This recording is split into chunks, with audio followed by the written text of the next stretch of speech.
It's unfortunate. I think that local, first of all, you celebrate the fact that you're still there. Creighton is definitely a tough draw in the first round. Ryan Kalkbrenner is a type of big man you're Auburn. You're down there with Auburn. That is a tough draw. They're going to have to go out there against a very, very good team from the Big East that has that type of center, that type of big man that's really going to give a lot of trouble what Louisville wants to do. They put St. John's on there too. That's what I figured was going to happen. They did not. They kept, Kentucky and St. John's, the two kind of death scenarios that they talked about. Having St. John's in there, having UK and Louisville's record, that did not happen. So they at least stayed away from that. But just a shot. We did not have to wait long to figure out Louisville's path. But I am excited that it's in Lexington. Yeah, the show is quick. The show started. Bro, because we're up. Sean, I think you sound a little scared. You a little scared or something? I mean, it's kind of bad. Yeah, no, I mean, you gotta go. That's absolutely ridiculous. You're a Marine. You gotta Louisville got screwed. Louisville got screwed. Like scoring Big East team first, and if you beat them, you got off. It is a tough road. It's a tough road to hoe, but I do like the fact that Lexington. I like that. The only plus is that we get to go watch it. That's the bad on the We get to go watch it. That's the bad on the head. There you go. There you go. I mean, Louisville will bring the most fans to the Lexington region. I think that's without a doubt. Even though Auburn's #1 seed, I think there'll be more Louisville fans in the building than Auburn fans. So it's gonna be a home game for Louisville. So we'll see if Auburn ends up, be afraid, be careful what you ask. I'm not scared of Auburn. Because honestly, if you look at it, if Louisville's able to find a way to get that upset in the round of 32, if they can get that upset, that bracket opens up very, very favorably for Louisville to be able to make a run all the way to the Final Four. Because Michigan State as a 2 seed does not scare me at all. So I think that I'm scared more scared of Creighton than I am. that's fair. That's fair. It's gonna be very interesting to find out what happens with that. I'll be interested to see what happens as they go to the next portion of the bracket. But Louisville, it is official. Louisville is the 8th seed in the South Regional. That information just coming down from the CBS March Madness Selection Show. Once again, this is Rashad Myers, 96.1 FM. Wake Up 502 crew here live, Vernon Lanes, 1575 Story Avenue. It is going down. Make sure you guys come out. Do a little bowling, shoot a little pool. They got foosball tables. They got darts. No, we go for a little bit more. We go for a little bit more. So we have the East Regional being announced right now. Duke did hold on, and they are looks like the number 2 one Team we just got beat last night. Yeah, The team we got beat. the team that Louisville played very, very tough without Brandon Smith. Got the 1 seed. So we'll have to see what happened with that. Mississippi State comes in as the 8th seed. That's about that seems a little low, but okay. It's very interesting. I want to hear what the selection committee has to say about how they went about ranking these teams. But I mean, you see Mississippi State and Baylor there is 8-9, and you see that Louisville is basically in the same area with those teams. Really just discredits everything that the Cardinals did. When you're talking about a team that only had 6 losses going into that championship game against Duke, and you're talking about teams that have, 12, 13, 14 losses? I mean, that's what I'm telling you. Everybody's been so negative. Boy, Oregon is the 5 seed over there. I mean, that's wild. Yeah. Arizona's 4 seed here. That's We had Patriots and Vernon Lakes who are also sharing their displeasure. 11 damn losses, and they got a 4. That just doesn't make sense for Sean. They really need places. I can't wait to see at the end of the day, I think that, like I said, this comes down to the fact that the selection committee basically did not use the net rankings at all. They basically just went out there and used their opinion, whatever their opinion was, they basically seeded off of that and ignored everything else. Like I said, the 2 teams that I want to see where they're at in the rankings, or in the selection more than anybody else, is Gonzaga and Memphis. Memphis was a team that was sitting around 50 in the net, but they had a very, very gaudy record. So I want to see what they're going to do. Gonzaga basically has been in the top 10 in the net all year. So they sitting at number 8 yesterday. I want to see where they're going to end up. My man's going through it. He's just pointing. 9 losses, he can't get a 3. That makes sense. I'm right there with you, man. I mean, the Big Ten, and honestly, the Big Ten and SEC are dominating the top 2. The Big Ten, It's just basically, so what we're seeing is this is basically turned into like a Big Ten SEC challenge. Like, literally. So, I don't know. Welcome to the future of college athletics. St. Mary's ended up, looks like, with a 7 seed. So they got off the 8-9 line. And they play in the West Coast Conference. So the West Coast Conference literally got more grace than the ACC this year. And the West Coast Conference only had St. Mary's and Gonzaga. We had more teams from the West Coast. Yeah, right. I mean, I don't know what to. This is wild. Let's see who's gonna be 2 seed. Alabama's gonna be the 2 seed out there. Out in East region. So, woo. You know, fellas. I'm sure Alabama loves that though. I mean, oh, absolutely. This is Wisconsin at 3 is yeah. Wisconsin at 3 is wild. That's a wild selection. BYU as a 6 is a wild selection. Just some very like none of these teams were ahead of Louisville in the net rankings today. As of the as of selection time. So I just Joe Kelly, I'm mystified. This is amazing. This is I awesome. keep getting the audio clip of Jim Carrey and Devin Dummer going, our pets are calling off. It's gonna get the social media is gonna be wild tonight. And speaking of which, where was Oregon in the net? Where was Oregon in the net? Hold on. So I have the net rankings right here. So I'm glad you asked that. Let's see where Oregon We're is. 5th seed Oregon. Okay, as of today, Oregon was sitting at 29. They were sitting at 29. Louisville was 23rd in the net today. Listen, folks. 5th seed Oregon sitting at 29 in the net rankings. All these basketball net rankings. Louisville's 23rd. 3rd as of today. 6. That's 5, 6 seed. 6 minimum. 5, 6 minimum. 6. Yeah, I like that. That's I think they've had us on the head, so we get to play close That's to home. ridiculous, Rashawn. Get to play close to home. There you go. I didn't go politics real quick, Rashawn. Wow. And Joe, I didn't know to go politics real quick. Corey Alexander from ESPN and ACC Network Television said that Louisville had what, Rashawn? The biggest what, revenue? yeah. Well, it's the biggest market for college basketball in the country. Why is it that AC, the politics move right here, man? And it is not fair. Oh, it's definitely this is a shot to the rest of college basketball that the Big Ten and the SEC are calling the shots of college basketball. I We think tell that's you what that it this comes is down to. full. This is the first time we've seen it right Well, this is the, yeah, this is the difference. I think I must say it like that. Why?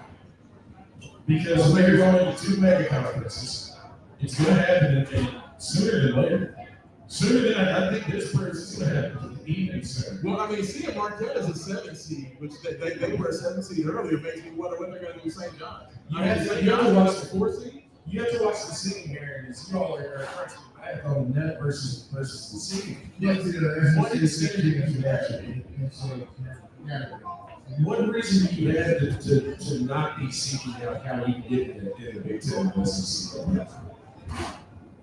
Because you know you're going to get hosted football.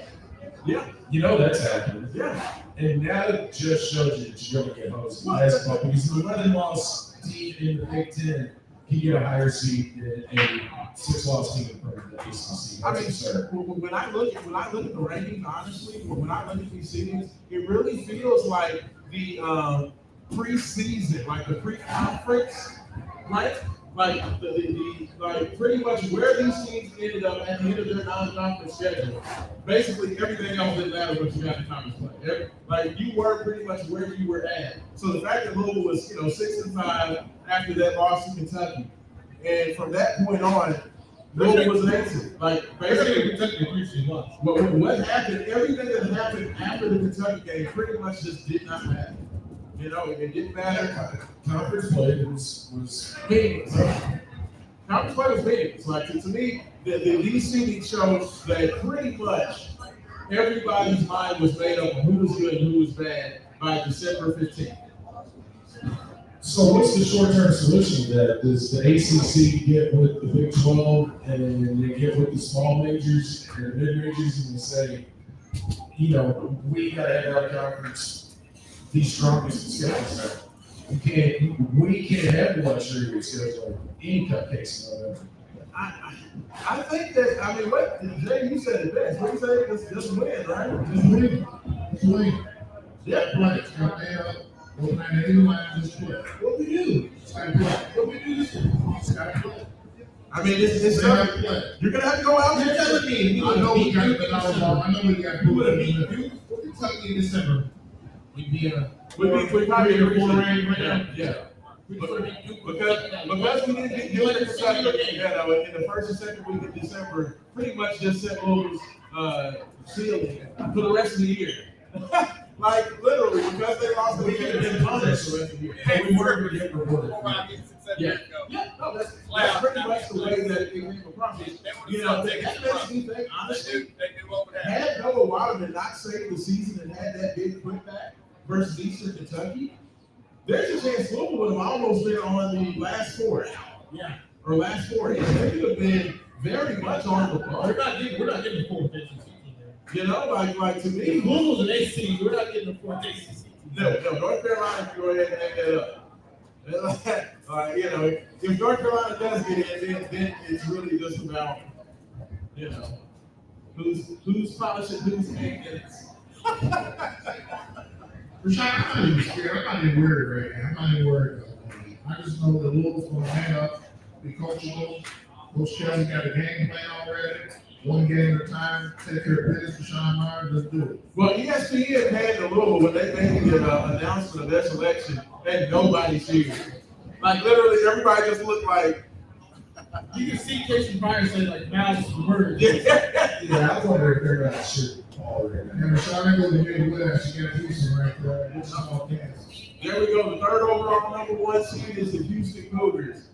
So coming out of the Big 12, Houston is the team, in my personal opinion, I think that they are probably the favorite.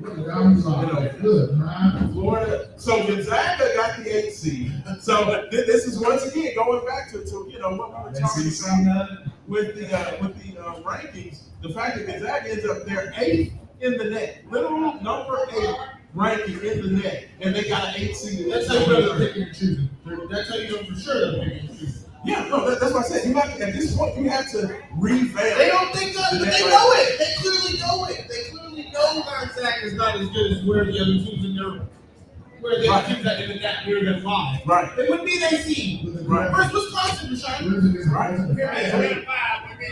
Clemson got a 5 seed. So Clemson is the win versus Duke at home was where 3 seed lines. 3 AC lines. Because like I said, we're going to beat Kentucky and Oregon. We're going to beat Kentucky and Duke. Obviously, that's a what if. But if we were to beat one of I'm those gonna tell you what. That's the upset special right there. Clemson's taking on McNeese State in a 5-12. There's always a 5-12 matchup. Anybody who's doing brackets, I would strongly encourage that McNeese Clemson game as an upset special. McNeese will lost a couple games on here. McNeese State is a very good team. The 3 teams that I really circled as kind of Cinderellas that have an opportunity: VCU, McNeese State, and Drake.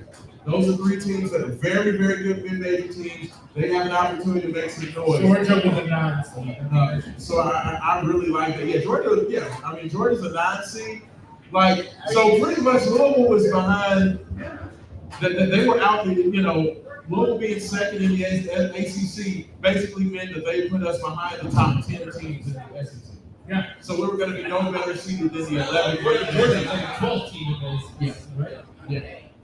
So Yeah, yeah. here we go. What if they Illinois was Illinois got six seats, and then they just drew? Right on. I'd be surprised if this 3 seed on Friday goes against Kentucky right here. I'd be very surprised.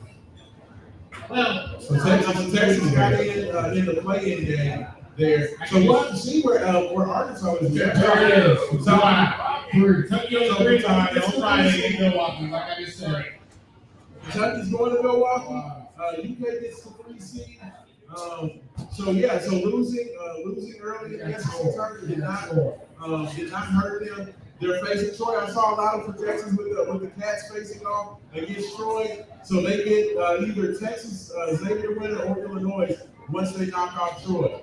So yeah, I mean, like honestly, I think most of these seedings were done prior to the conference tournaments. I don't think the conference tournaments really impacted any of the seeding. That's what we're seeing from the selection committee with what they've gone out and done here. So look at what is that? Tennessee with the 2 seed there? Yes, sir. Okay, so Tennessee ended up with the 2 seed in that region as well. So hey, it's interesting. It's interesting. Wofford, what was it? Bulldog? Wofford's the Bulldog. Sure. But you know what? Like that right there, like seeing UCLA as a 7 and Louisville on the 8 seed line is wild. Like UCLA was an average team. It's the fact that it's not okay. It's not enough that they gave us an 8 seed. They gave us the 4th 8 seed. The 4th. Yeah.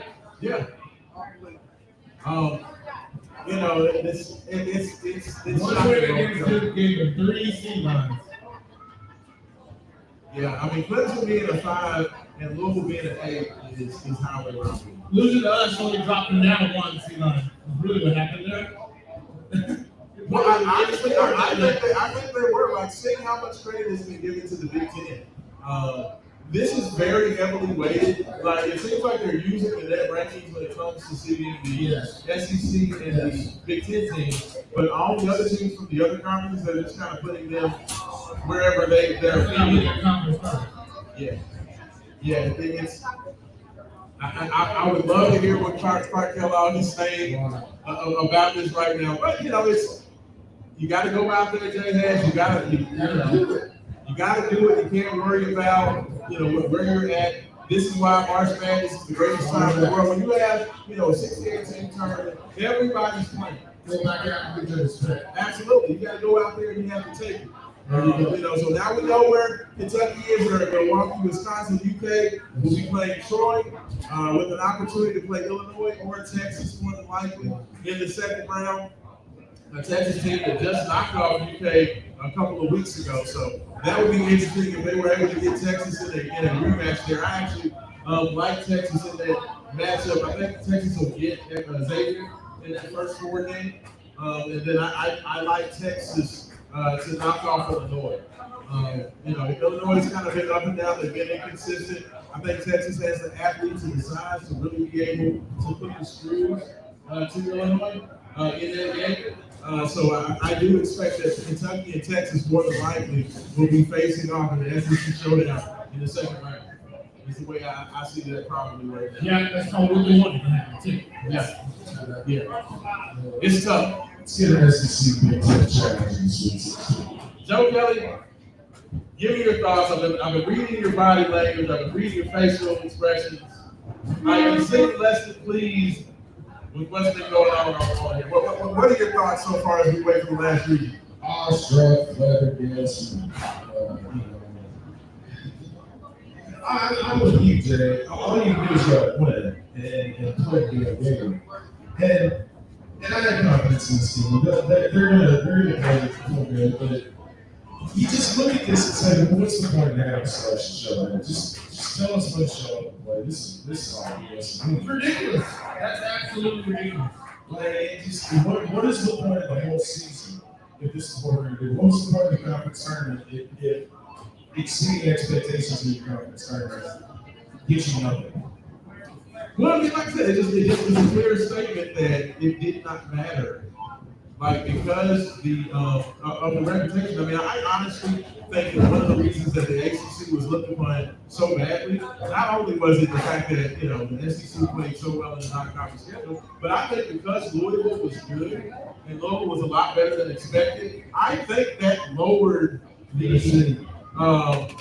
reputation of the conference. Because people looked at U of L as, you know, Louisville's not any good. So if this Louisville team is going out here and beating all these ACC teams, then the ACC must be awful because we know Louisville sucks. Like, you know, it really feels like there was a lot of targeting of University of Louisville as giving a reason to kind of push down the conference.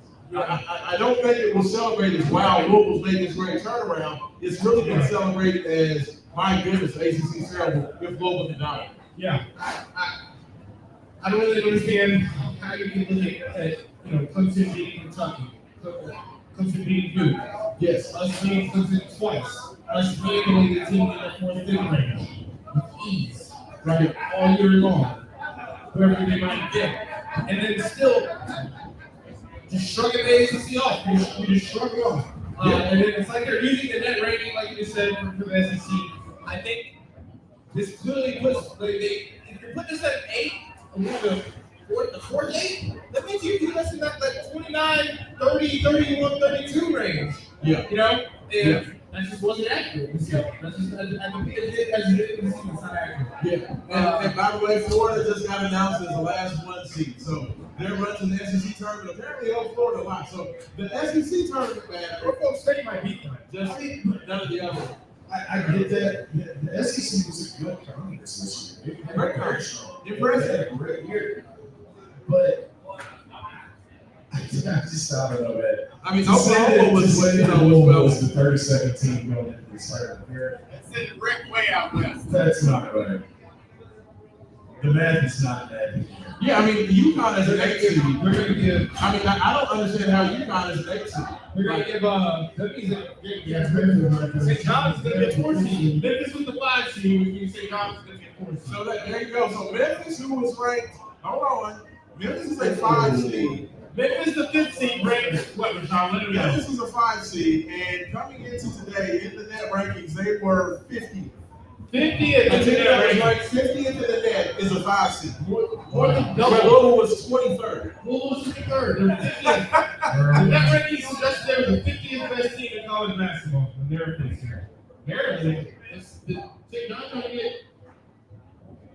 Well, I'm guessing St. John's is going to be the 2 and the 3. They're going to either be the 2 and the 3 in the West. 2 or 3, that's right. I don't know why I was thinking of it. But I'm going to tell you what, looking at the teams that are on that side right now, I really like St. John's with whoever's left on the bottom of the bracket. I look my big surprise and bring me to the Final Four. Yeah. Missouri. I mean, Missouri is in Missouri. it's So Florida's going to be this 3 seed or this 2 seed, and St. John's is going to be the other one. If not, yes.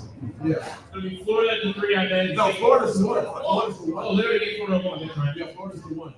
So So there's there's Drake. 2 seed going to be. Hey, I love Drake, Missouri. There's another upset special right there, Drake, What's Missouri. this last 2 seed gonna be? I really, really like that. Let's see, that last 2 seed is going to be Texas Tech. Yeah. It's either going to be St. John's or Texas Tech. It's going to be the 2 and the 3. So I think we know. There you go. So Texas Tech is the 3. Yeah, So St. John's is with the 2. You got it. Yeah.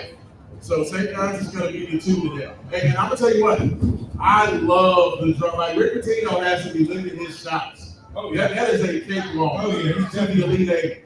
So, in my personal, I'm going to probably take St. John's all the way out and put them in the Final Four. Yeah, I'm right there with you. I don't, he's definitely looking at shots. I said it years ago when St. John's had the opportunity guy, but he's going to make a Final Four before Louisville. How did Kansas get a 7? Wow. Now, that right there, that's the one that, Arkansas got a 10. you know, I don't. Arkansas got in. Arkansas Arkansas got in it all. Arkansas got in with a 10 seed. They were well into the tournament. So I mean, so what? SEC get 14 teams? Yeah. They get 14? Yeah. It's gonna be Indiana. Indiana playing game. No, Indiana didn't get in. Yeah. Playing game. No. No, Indiana did not make it. The first four out. So yeah, Indiana did not make it in. I thought Arkansas was gonna be the first four in. It looks like Oh, no. That's what I'm saying. Arkansas was well into their 10th. all they need was a one win. Yeah, against South Carolina, So a team that did not make the tournament. Yes, that's all they needed. So To go from first four out to second game. well, I mean, you know, it has been heavily like Look at that. Look at that. There was the great game on the third. That's. I wouldn't be surprised if UConn got out of there as an 8 seed. UConn's gonna lose Oklahoma. You think so? Yeah, UConn's gonna lose Oklahoma. I'm surprised. I'm surprised, Johnson. Dan Hurley, late magic, as an 8 seed. Like UConn is not great. They can't defend. They're just not great this year. I mean, every big game, every time they matched up against St. John's or Marquette or Creighton, they lost almost all those games. The only one they won was that one road game at Creighton. That was the last game of any substance that UConn won. So tell me how, if you're ignoring everything in the preseason, then how can you legitimize? Like UConn, they went 0-3 out in Maui to begin the season. Yeah. They had an awful knockout. They quickly picked it up right after that. They were kind of inconsistent. But they don't beat anybody. You know what I mean? Like they picked it up by beating a bunch of a lot of other big nobody. Like it's unfortunate the way that things kind of played out because it really seems like people like the selection committee just kind of did what they wanted to do. Let's take a step back for a second. Yes. So we gotta appreciate that really feels yet. We put off the start of the world. Absolutely. I mean, Absolutely. Seriously, y'all, it's been 6 years since we got to sit around and argue. Hey, it's just. I'm happy that I can be screwed on the seeding because we're actually it's a dance. So yes, so SEC got 14 teams. 14 teams in the tournament. Well, it just means That's unbelievable. And 8 Big Ten teams. So you're talking about 22 teams representing 2 So conferences. North Carolina didn't get a last four in. yeah, they're gonna play it game. Let me just say this real quick, the way I feel this. Coach Kelsey and his spiritual relationship that he has with God. Let me say this real quick. Yes, sir. He wanted to probably tell the story about Lazarus. You know what I'm saying? They went out there and one came back. Yes, sir. That's what he probably not going to tell his kids in the locker room. Let me tell you a story about something. All it takes is one to come back and handle your business. But it takes him 25 minutes. I understand that, Coach Kelsey. But I guarantee you, the Lord is not wrong in this tournament. Trust me. Trust me.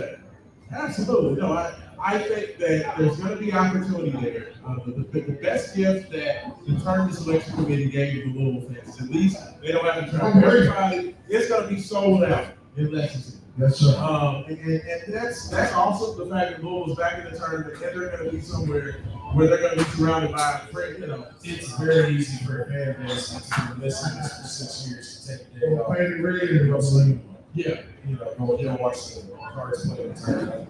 Like Thursday, Saturday, right? Thursday, Saturday, yeah. So, and more than likely, I have a feeling they're probably going to have Louisville like a noon tip. So Louisville's going to have like the first game in the tournament. Yeah. It'll be like that more It feels, yes, this feels like a year where Louisville's going to be one of the first teams to play, one of the first teams. They're out there now. Yes, sir. TK is in the building. TK in the building. George Warren in the team. You know what I'm saying? But like it definitely feels like Louisville's going to probably have a very early game. You know, and they're going to have to come out there. You beat Creighton. You have a chance to beat Creighton. I don't love the matchup. Creighton is another team that's dealing with a lot of injuries. They are not deep at all. Kalkbrenner is a low down low, and you know they have Ashford, all Big East point guard. But I do like that matchup from an athletic standpoint. I just gave you something that Coach Kelsey's going to go and mention in the locker room that last. You got to believe, Rashawn March, that's going to happen. Louisville's going to be victorious. I believe. Like I said, I'm focused on the good. You just got to believe it. We're watching it have no faith.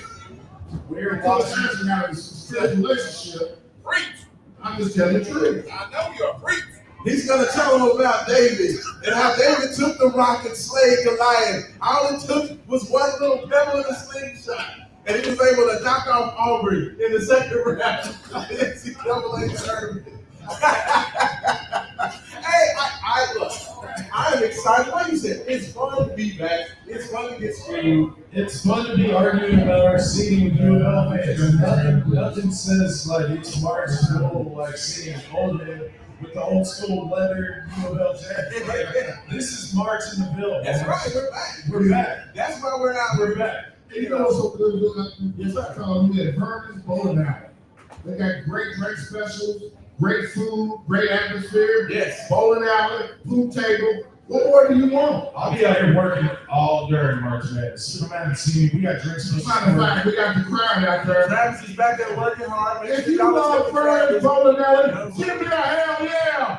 Hell yeah! That's what I'm talking Now, about. let me tell you all this. If you do want to come bowl, go to VernonLanes.com and register and make a reservation. Because if you show up at 10 p.m., you show up at 3 p.m. on Saturday and Friday and tell you, we're both solid. So make your reservations, come out, hang out. We advise you get here an hour early. That way you can come down here, shoot pool, throw darts, hang out, get some great food. Always got food specials, chefs in the back. Drink specials are fun. Drink specials, man. For the tournament, we got $10 domestic pitchers, $3 domestic beers, $4 to $5 shot sizes, Fireball, Jose Cuervo, Double Reserve. We got it, bud. Yes, sir. Nobody Come see our smiling The face. Philistines beat the shit out of that yeah, we got it in. Hey, I appreciate you. But no, absolutely. Come on out, Vernon Lanes, 1575 Story Avenue. We are out here. Wake Up 502, Selection Show Spectacular. Roman Kelly, Jay Bass, Joe Kelly, Sean Myers. We are all in the building. It is an absolutely amazing atmosphere. Everybody's shooting pool, throwing darts. It is a festive atmosphere. I can hear the folks knocking them stripes down upstairs. Yeah, if you come in upstairs where the bowling alley is, don't forget, we have an entire lounge downstairs. Yes. We have 20 beers on tap upstairs. We have 20 different beers on tap downstairs. That's It's impressive. called options. That's impressive. We got over 300 bottles. Hey, and let me tell you something. One of the most amazing burger selections I have ever seen. So Literally. Like unbelievable. Like that Rolodex is pretty thick. yeah, and our staff is more than happy to talk to you and chat with you about it. Oh man, I love this fast. That's beautiful. It's wonderful. It's amazing. Trick Boy Tournament just got to coming in, guys, and Wake Up 502, Sean Myers, R. Kelly, Hayden Harrington is in vacation, working with vacation. Yeah, he's out hustling, the YMCA.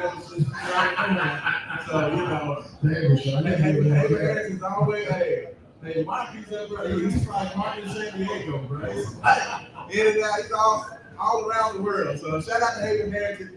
He helped definitely get these things going on here for Vernon Lanes. So appreciate all the hard work that Hayden did in putting this together. We're here. We're celebrating. It's definitely a day of celebration. I know we've been doing a lot of fussing, but that's what we do as Little fans because we're trying to figure out how we're gonna get to this Final Four. So easy in the road, the happy that makes it. They made it a little hard. Yeah, they did a little unjustifiably too. In my opinion, I don't know what you can point to is just Louisville deserving to be a big team. I think we did everything we needed to most definitely 7. I think you should have solidified 7 with Stanford. You should have earned yourself a 6 spot with the win against Clemson. I was optimistic on the 5th spot. This spot with the win against Clemson. That clearly wasn't the case. We clearly went into the ACC tournament as a 10th seed. The only conferences Look at the 10th seed to not Stanford, Rashawn. the only conferences that mattered as far as that we looked at how they worked throughout the whole season was the SEC and Big Ten. Everything else was just reputation based. Where Memphis was, the fact that they stuck Memphis at a 5, it's just because they wanted to stick Memphis at a 5. The fact that they stuck Clemson at a 5, well, Clemson beat Duke, so we're going to put them at a 5. Like, that's basically what it came down to. It really does feel like they looked at the ACC and said, joke conference, what we'll do is we'll put a roll with ball and we'll let them play 7 miles down the edges. Yeah, It's disrespectful, man. Like you said, you just got to ball, get out there and play. yeah. Yeah, I mean, you know, It's a business. Now about that money. yeah. This is where you get that money at, Joe Harrison. Where that money comes in at. I mean, I'm seeing these two dudes, everything that's coming out of them two dudes' mouths right now. The selection committee members, they lied. They lied about it. It takes 6 to win a national championship. They six wins in a row. Roll to the Final Four, you come over. Hey, we gonna make it happen. Now, on a side note, since we have a whole areas, the four of us here, we all kind of represent different areas growing up in high school. Yes. Especially now that we just concluded the ACC tournament, he had another cherry on top of his legacy. Where does Chuck rank amongst guards and players for you guys? Because I'm going to liken him to Teddy Bridgewater. He came in here at a time that the program really needed a breath of fresh air, and it was more than that. It was the defibrillators to the program. I mean, he brought us back to life. And I think Chucky goes down for me personally. He's the best, one of the best guards I've seen. Where do you at? I mean, in terms of pure point guard single season, Chucky Hepburn, in my personal opinion, his season, 2024-2025 is more than likely second best point guard to ever play ball in a single season. In the single season, Like, you know, you can always go back to, of course, Peyton Siva and Russ Smith, those guys played for 4 years. But in terms of an individual season, I think Chucky probably had the second best point guard season. Like, to me, the 2 years from Peyton Siva in 2012 and 2013 arguably are the two greatest seasons for a point guard ever, in my personal opinion. Oh, wow, Like, what about him?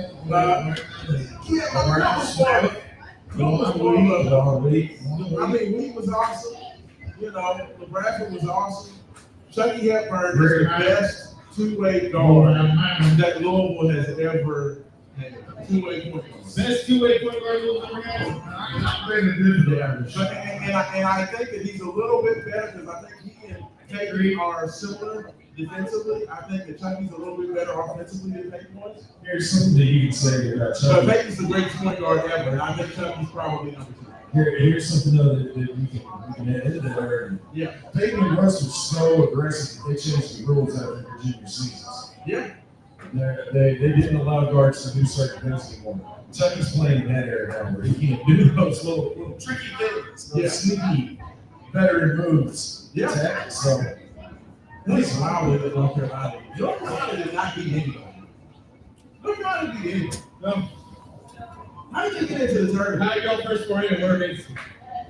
Like, let's get it. Let's get it. This did I'm it. glad they're in. Don't get me wrong. Like, no, it feels like it was recent problems. Like it was all reputation. Like, it was all meaningless. This whole tournament selection system was just all based on who, you know. Yeah, they almost want to leave Louisville out. I was surprised they leave Louisville out and turn around again. Like, where did he be? I really don't know why they're so disliked by the powers. We had the largest television market. We had the highest generated program, and they had a beautiful facility. Are we arrogant? Sure. But you want to tell me North Carolina Duke basketball fans are arrogant? Kentucky fans are arrogant? You know, Hey, but I tell you what, things are going to change next year. Mikael Brown Jr., okay? Everybody remember the name. Because understand this. In terms of reputation, it's all about Jimmies and the Joes. And Mikael Brown is one of them ones, as they say. He's one of those guys that is expected to be a one and done. He's expected to be the top point guard in the next year's recruiting class. Okay? So when Louisville has that young man running the point, Louisville's going to be given a lot of grace. Louisville's going to be given a lot of airtime. Coming off of what they did this year, Louisville's going to have a lot of eyeballs. They're going to have a lot more on ESPN games. More than likely, they'll be back on Big Monday. And then Louisville will start to get that credit. I think that the toughest thing this year was Louisville could not get over the reputation of how bad. Honestly, you want to know why Louisville got 8 seed? It's all Kenny Payne's fault. Yeah, I was trying to say, we still can't get that straight off. It is all Kenny Payne's I fault. will say that. I'm what person. So unfortunately, KB had one last, Stone Cold Steve Austin for you. Yes, sir. He can't pay this guy. Yeah, with the stitch. So, hey, but you know what? Something else going into this season that, Yes, sir. that was talked about is Josh Hurt going to be on the hot seat. You know, because if this hire doesn't go well, And I would say Josh Hurt is now sitting on pro wax because his two hires that he wanted to make, and he wasn't getting outside pressure, and he wasn't getting threats from him, he wasn't getting threatened blackmail. Jeff Brown came in, got his team in the ACC championship year one. Yeah. Kelsey comes in. Where does he take his team? ACC In championship. year one. You're one. If that in your,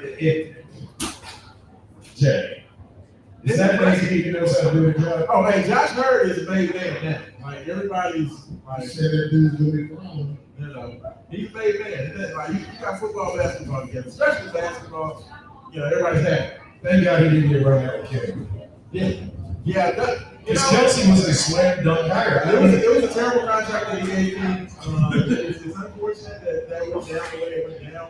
But no, Josh Hurt is a made man. Like, the selection of Coach Kelsey, I was very excited that they made it. Like, once Scott Drew turned down the job, Kelsey was the guy I wanted. He was the guy that I thought was going to, give the best opportunity for the Cardinals to get back. And it's been amazing to see it happen. So, things are looking up. I'm still excited for the tournament. I am very wary about where they're going to be in terms of what time they're going to be playing. I really hope they don't get the first game. It just feels like it's going to be a first game of the tournament type setup. I want to see evening. An evening game would be wonderful. Ideally, Yeah, something real quick I want to ask you guys thoughts on something. I'm saying this just kind of occurred to me. Yeah. Do you think part of why the SEC got locked it up so high, why the ACC got thrown down so low, is because we've seen a change in the guard of the coaches. And the ACC used to have the cream of the crop of coaches and the Hall of Famers and the Bayheims and the Patinos and the Ruby Williams and the Kays and so on and so forth. And now the SEC top about has the most established coaches. So do you think that plays into? I think a lot of it was trying to connect with the NIL. A lot of folks who go to find, My money is. they want to deal with it. Well, I think that, I know you can tell me your opinion, but I'm saying, it just feels like the SEC just finally decided to put an emphasis on basketball. And it seems like they did it at the exact perfect time.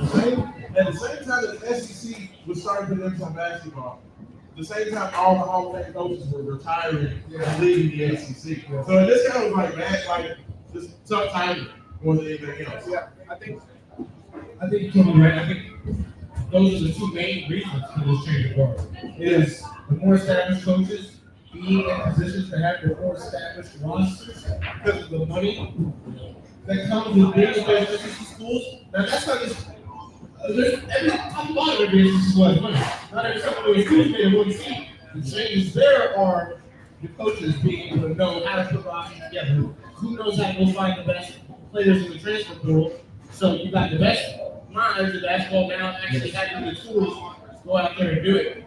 And the money to go out there and make things happen both in high school recruiting with freshmen and with the best players in the transfer portal all going to the SEC. No one's going to be able to compete going forward.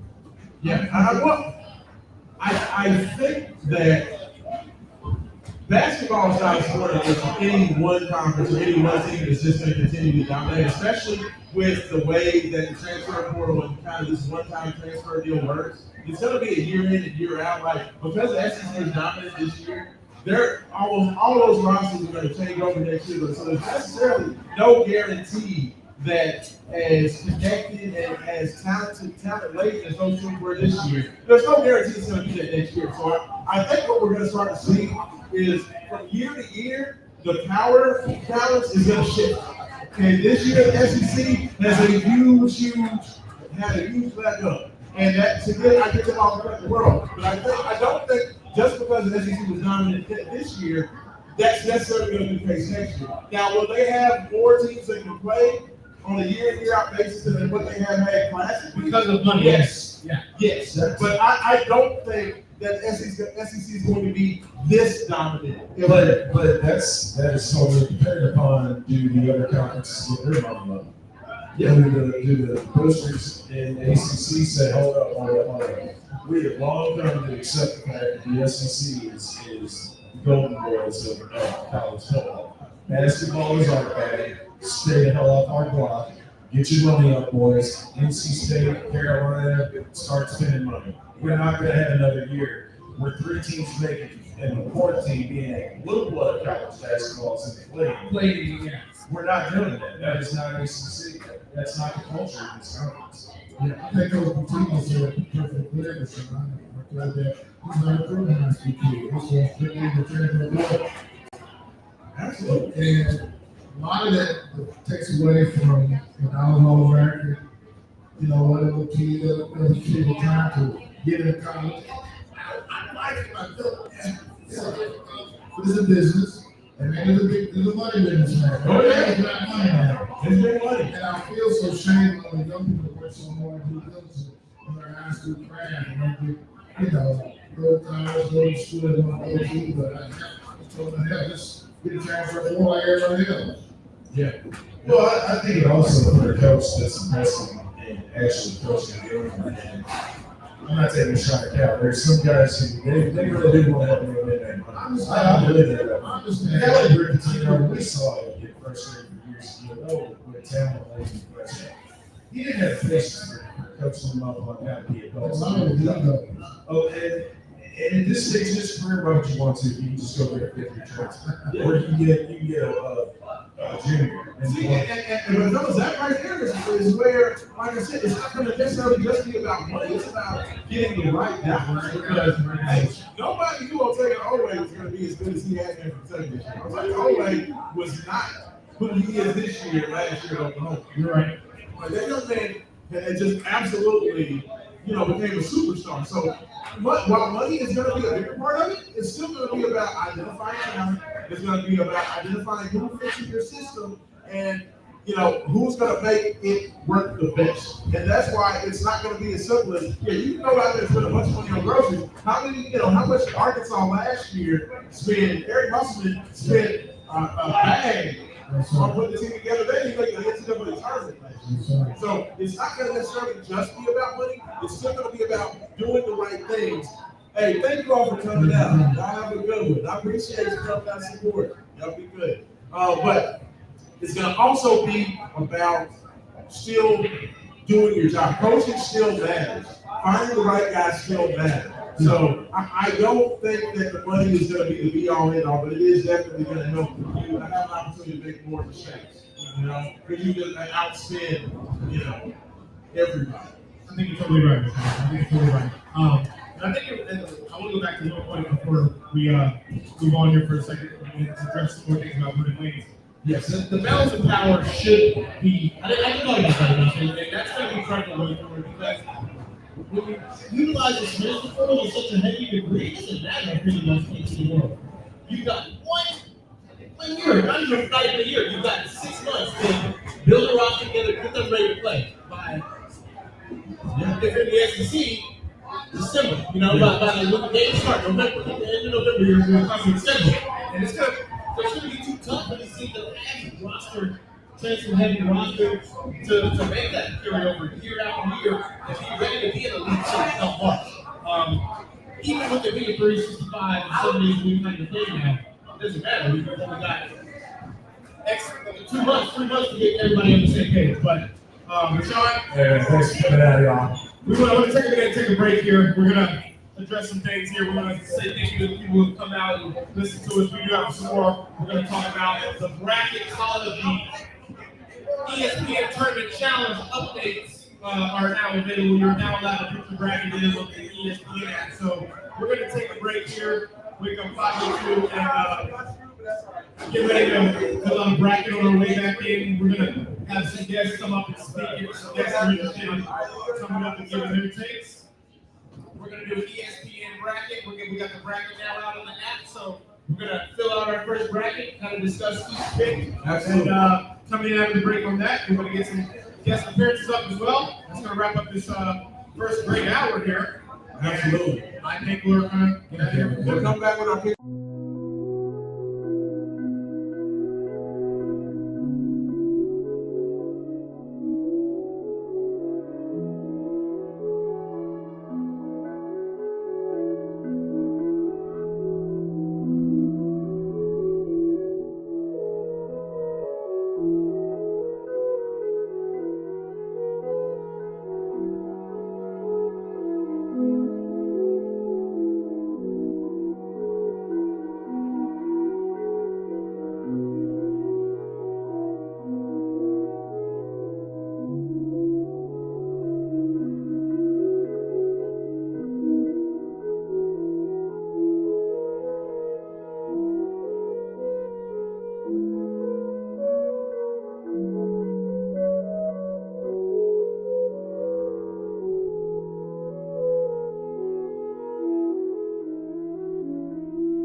I was naive. I thought I was gonna be like, yeah.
Right.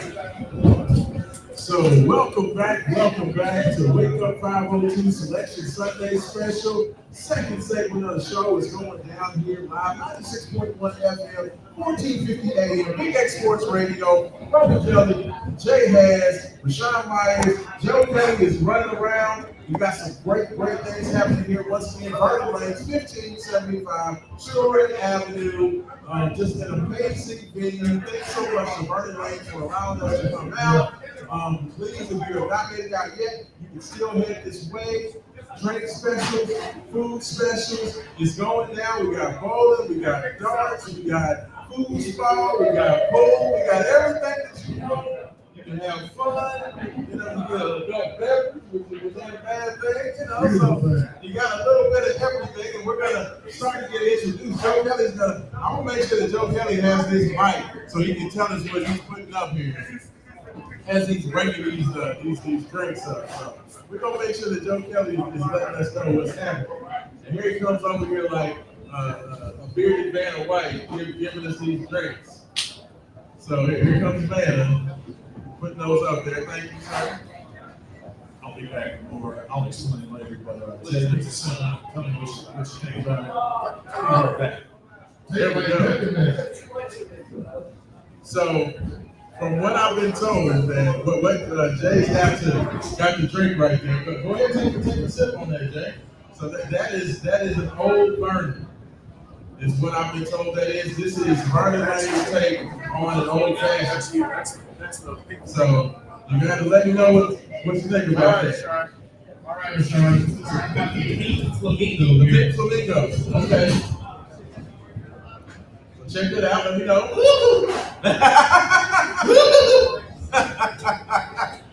So, all right. So Joe.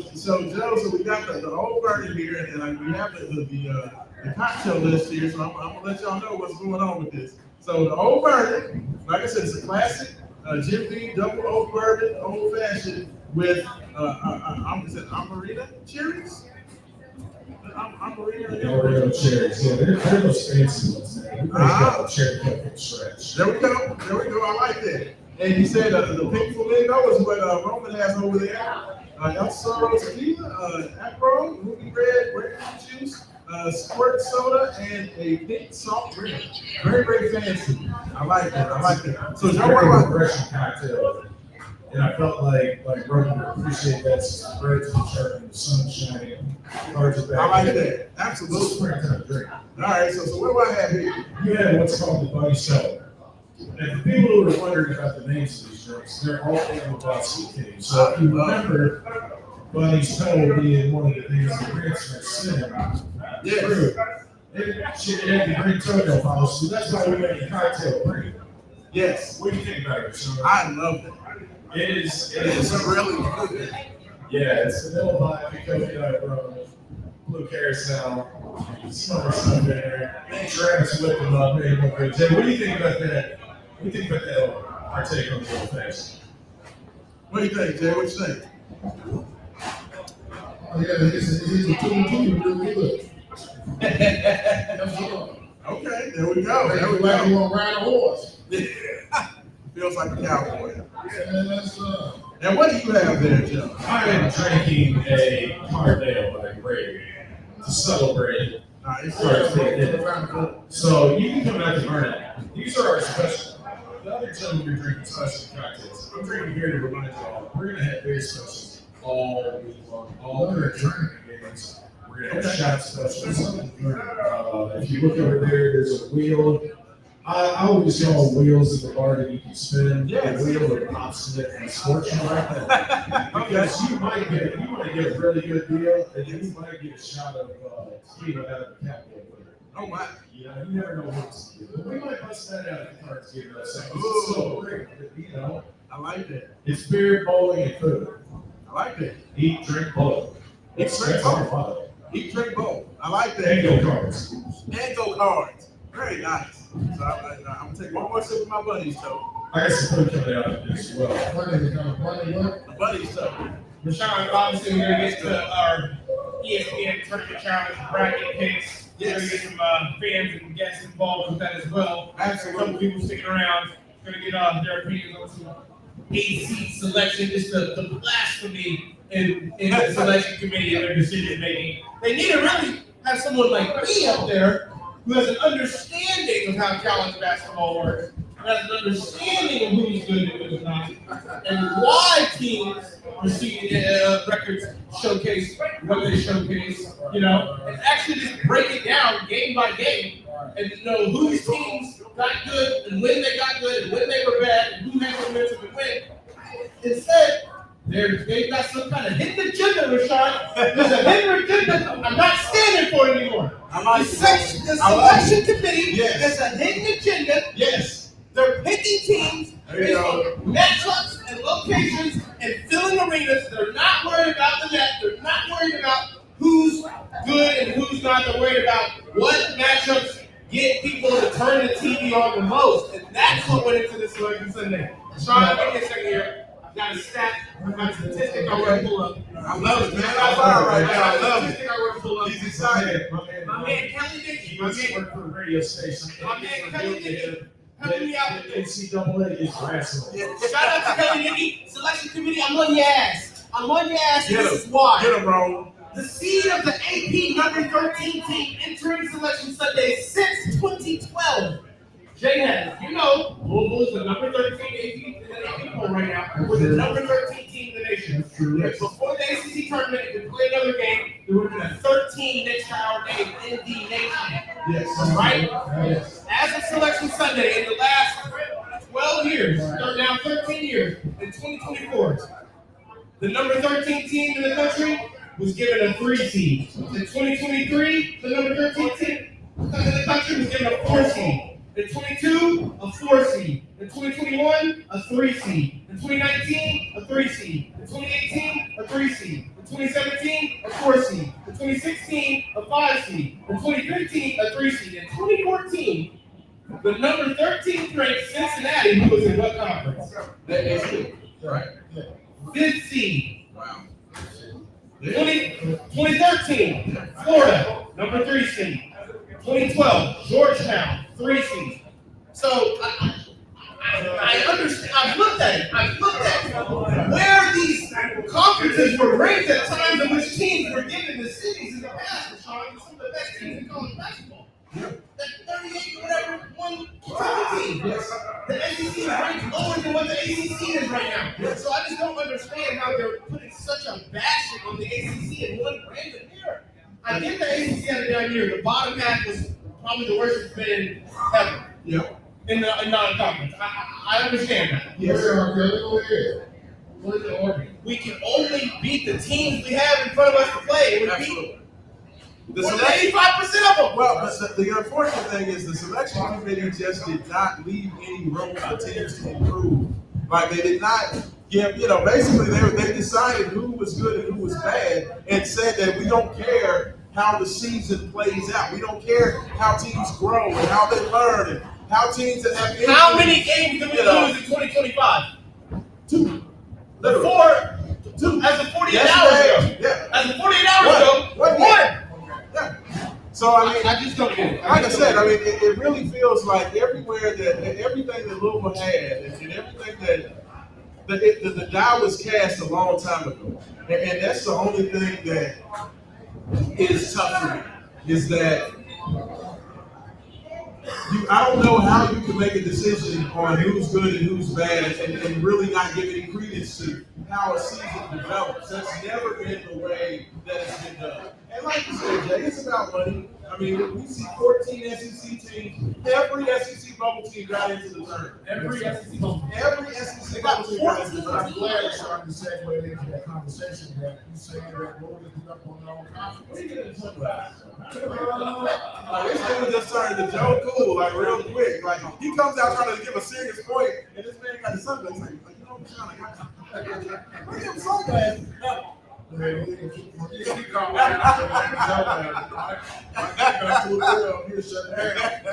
thing I just don't understand is that you look at some of these but you look at some of these other teams, these other conferences, Big 10, Big 12, and you look at them, the teams that were in that 5th to 6th, 7th range all year long, losing every other week, took teams in the same range as them, but we smashed SMU. Yep. We handled Wake Forest. Yep. We beat Clemson twice. Is that the reason why they got this 8 when they get up on their own conference? No, there was no respect given. Like I said, I just think that the ACC was decided because, I mean, yes, did the SEC kick the ACC's ass in the SEC champ? Absolutely. They did, and I give them credit for that. They did, but the problem is, that was in December. That was early December. Why you don't play doing late? Well, that's the whole point, is that teams are still figuring things out. Like, we said, Let's talk about this. together. Let's talk about this. Absolutely. I'm talking about are they rewarding teams for beating up on their conference or not? Yes. I don't know. Because ACC, they're trying to reward teams for not beating up on each other, for beating up on each other. And these other conferences, if you handle the conference, well, they're rewarding Duke for handling the conference, right? That's not Duke's best win, Sean. Yeah, absolutely. They lost to Kentucky in November. They beat Arizona. They lost to Kansas in November. Okay? Yeah, And they beat Auburn. yeah, And they beat Louisville. yeah, They lost to Clemson. yeah. So they beat. Their best win is Auburn. That's a great win. That's the best win you can have in college basketball. I get that. It was on a neutral floor. I get that. Absolutely. Outside of that, their next best win, Rashawn, who? Arizona?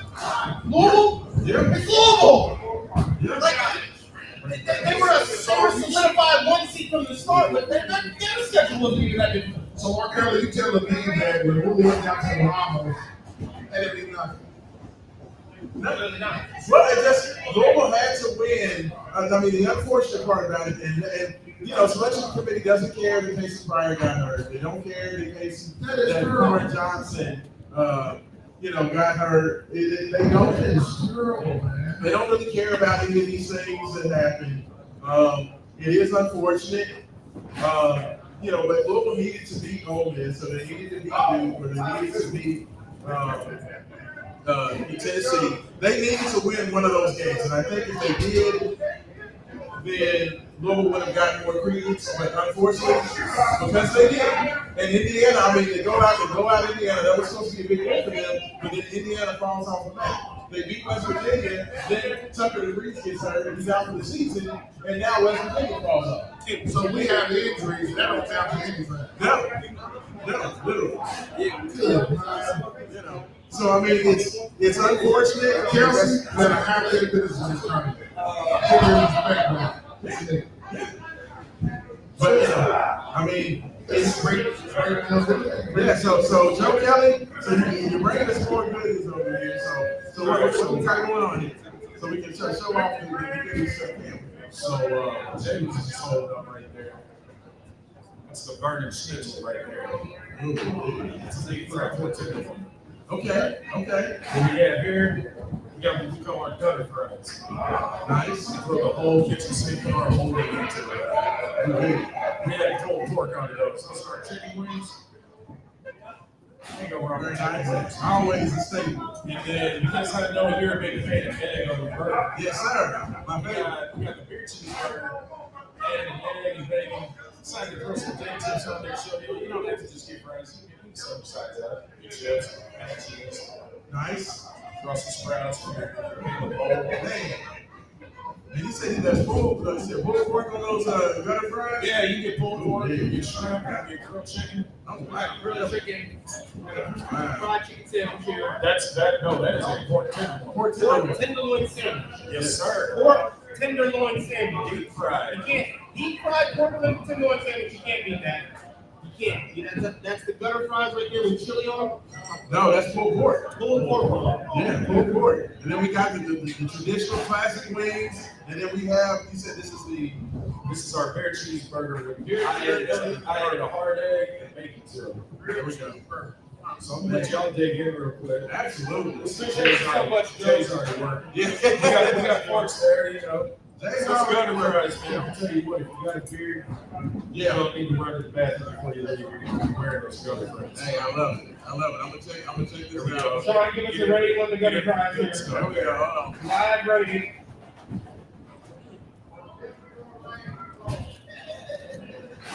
Hey, let's go back to break.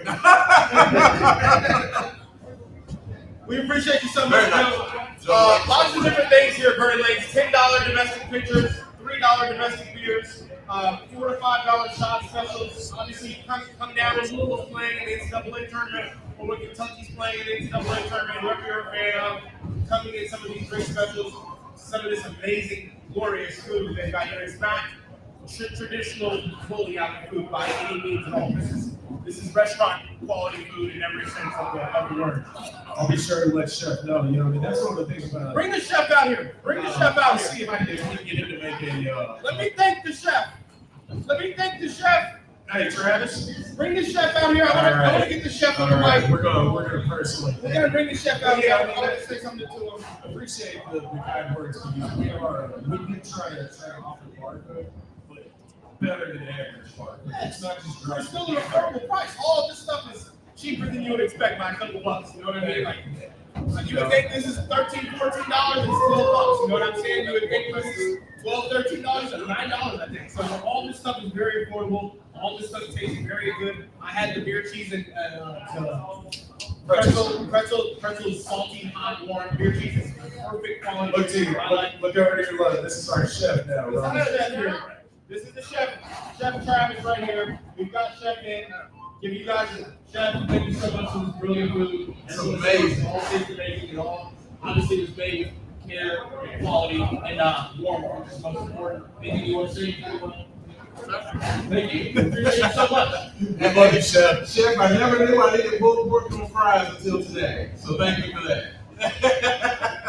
He's a mad scientist back there, I y'all. love it. I'm telling you, I've never been to prison, but they always say the first thing you do when they let you out there is you go across the biggest thing is what you do. I can't attest to that, but I can tell you that if you go work at a bar or a restaurant, the first thing you do is become friends with the chef. There you go. Because that man will just get bored and creative. You know, if you're trying this, and you're like, I didn't know Oreos should go on that item. Absolutely. No. This is awesome. This is amazing. Once again, Burning Lane, 1575, Story Avenue. It's going down. Selection Sunday special. Wake Up 502, 96.1 FM. And I'm just so thankful to be here. I'm so thankful to be able to fuss about little basketball and all the crazy stuff they got going on. And, you know, getting screwed out of picks and, you know, having tough spots. G-Man, thank you guys for coming out. TK, shout out, go Cards. I appreciate you guys. Yes, ma'am. Absolutely. We got, you know, we're going to start talking about these brackets, start picking our upset specials. We'll figure out what the fellas are thinking about for their Final Four picks. So, you know, we're going to get into all of it. But Roman, you know, now that we understand, we were talking about the SEC bias, the Big Ten bias. We talking about all that. We know the path to Kentucky. We know the path to Louisville. Just your overall general thoughts on the tournament. Like, do you think that the selection committee at least did a good job of, you know, spreading out? Like, I can't really tell. Like, it seems like the teams are pretty well spread out. It seems like one of the more balanced tournaments. There is a depth group, or depth region, I'm sorry, so you can stop the term here. But there is a depth region for sure. I want to say it's that West out there. That's that West. You got Florida, UConn, Oklahoma. We have our opinions on UConn. You know, that roster is actually as good as the North Texas at the same time. Championship pedigree organization that you have to take serious as an ACC. Maryland, Missouri, and Texas Tech, Kansas, Arkansas, and St. John's. So that West region is loaded. Outside of that West region, I think we could have moved a couple parts in that West region outside of it, but outside of that, every other region seems to be perfectly balanced, I think, John. I think we got matched up with the one seed, the only one seed that I truly think is a complete roster from top to bottom in terms of athleticism, size, that's playing mostly with the floor at every position, obviously side of all, and then showcasing that throughout the entire season. They lost to Matt Broom at certain points in the season, still played well without him. So that sucks. I hate to say it sucks when you do. I hate that. You have to say sucks. It sucks. To use such a basic phrase in my sports takes and things like that, but it sucks that we've got a first round opponent that I believe can be beaten great. I believe that this defense with the defense at the top notch with Louisville basketball can defend that and can game play that. I think we can game play that. I don't even like. I hate that it's one of those opponents that it's tough to even be optimistic for. After that, if you're able to do something right, I would rather see literally any other one team in this tournament or any other two teams. I'm not scared of any other one team or two teams in this tournament. I'm not scared of any other roster. I told you. Like how playing into the game, the Blue was lucky enough to make it past straight in the first game. It's not me by any stretch. If Blue does take Auburn, how long is it going to take for Chad Baker and Noah Watkins to get into a scrap? 6 months. Like, those are probably the two most volatile dudes. Let's be optimistic. Like, it's gonna happen. Somebody commented on Twitter, Blues had something the other night about Waterman just says the worst luck getting calls against him. You not watching? He boxes. Like, He doesn't box it up. He actually boxes. they told Noah to go set a screen, and this man tried to kill the new big man. Like, he just goes and elbows the brother in the chest and turns around like, what I do? It's like, no. Man, he really is that guy that like absolutely make a good one and look at the ref like, what? Noah is, as they say, he's just 1.5 of an accident looking for the other half. Like, he's just 1.5 of that car crash just looking. Yes. But at the same time, when you lose the case in Pryor, it was going to be that and also still be one of your most productive players. Yeah. It was going to be a 2-1, your energy, your glue guy, and also your probably second best player on this team and maybe best player on the team. Noah had to fill that role in. Noah had to pick that up, and we needed that. A team built like this that requires we don't have a Chaz Lanier. We don't have a guy that every single night he's our guy. He's our guy. We wrestle a lot of rosters throughout the season rely on every single person playing their best game within this system and what they're going to have to do. Hey, but you're right, though. He's been the biggest found money part of this ACC tournament, my personal opinion. Like, the fact that Noah is now becoming the guy that we expect him to be all year, like, to me, that's huge. Like, he's knocking down jump shots now. He's still fighting on the boards. He's playing excellent post defense. You know what? I'm very happy for the way this season's ended. The dude has been up against he's definitely been the most maligned player, of everybody on the team. He was the guy that everybody was fussed about. And what's wrong with Noah? Why can't he shoot? And, he's making stupid decisions. But, like, I'm very happy for him that he's now had some success, So, I'm definitely happy to see that. I don't know what the prospects are. As you said, Roman, it's very tough when you have Auburn second place, number 1 overall seed. It's a tough draw. It's a tough draw. It sucks. I would be scared about Auburn. Not scared, but I would be concerned about playing a team like this because they've already overperformed all year. They've shown that they're all those generic sports terms like scrapping. They don't quit. They never give up on the ball. They rally around each other. All that crap. Now you just shafted them on their city. So they're coming into this with nothing to lose. And if we can't advance, what we can do is bang you up so next game you play, you're going to be sore. And here's what happens with a team like Auburn. You remember that shit from the beginning of the season? The two young cats, he's getting mad and he's not getting a shot at himself. There's some egos on that roster. What's happening when you get a couple of young guys and then some of the oldest guys in college basketball on one roster? And the thing that I can't wait to see how this shakes out for the SEC. Y'all better have these two teams in the league at least. You put Better have at least 7 in the Sweet 16. Yeah, because You better have at least 7 in the Sweet 16. based upon your all's own success in next warming up. Just as the ACC is being defined by lack of success in next warming up. So let's find out how tough all SEC is. When you get to the tournament, man, you get the wrong draw. All these long athletic kids you're talking about, long and athletic. James Scott might catch a couple lobs on you now. What? Long and You got a athletic. guard like Chucky, brother. You haven't seen in the SEC all year. You got a guard like. You're Right, right. the refs are happy to use their whistle. Long and athletics, great. If they stall on their whistle, long and athletic has That a Auburn hard whistle's day. been, they've had that whistle all year. They've had that whistle all year long because they play that style of brand of basketball. I'm going to put the ball, if I have to put the ball in for him, I'm going to take it straight to the paint, try to get as much contact as I can. That's bullshit basketball, in my opinion. Yeah. But when you got these that many athletes, that many guys who can put the ball on the floor, not pick and dribble up, retreat, and get to the lane, get to the rim, you're gonna take your chances. And the NCAA tournament, if you get one or two reps, it doesn't like that shit. I'm telling you, man, you get one rep. Now Janaj got 3 fouls in the first 7 minutes for Sean. You get I got one wing guy, Elijah, or whatever his name is. He's mad. He just got a few shots up. Now they're shooting bullshit shots. They're not defending. They're playing sloppy because everybody wants to be the man that helps their team get back. To the moment, That's fair. there is a route to beat that on your team. Do you remember the year that the officials they made a mistake and they admitted, yeah, we warned our members of our crew about Schneider on the locker room how he does with insurance. They admitted that they talked about that great game, and they said this is the guy you got to watch for this. And once we get conference play, he was getting called for every ticky tack, arguable shit. So to your point, Roman. Yeah, you get the wrong officiating for your best guys. I've been watching these song bunnies all year. I don't like it. We're gonna make them play basketball today. If they win, they win. It's all don't lie. Don't get a referee. I love it's this team. If our refs playing, I'd like to keep that way closer game throughout the entire game. You get in a close game. I like our experience.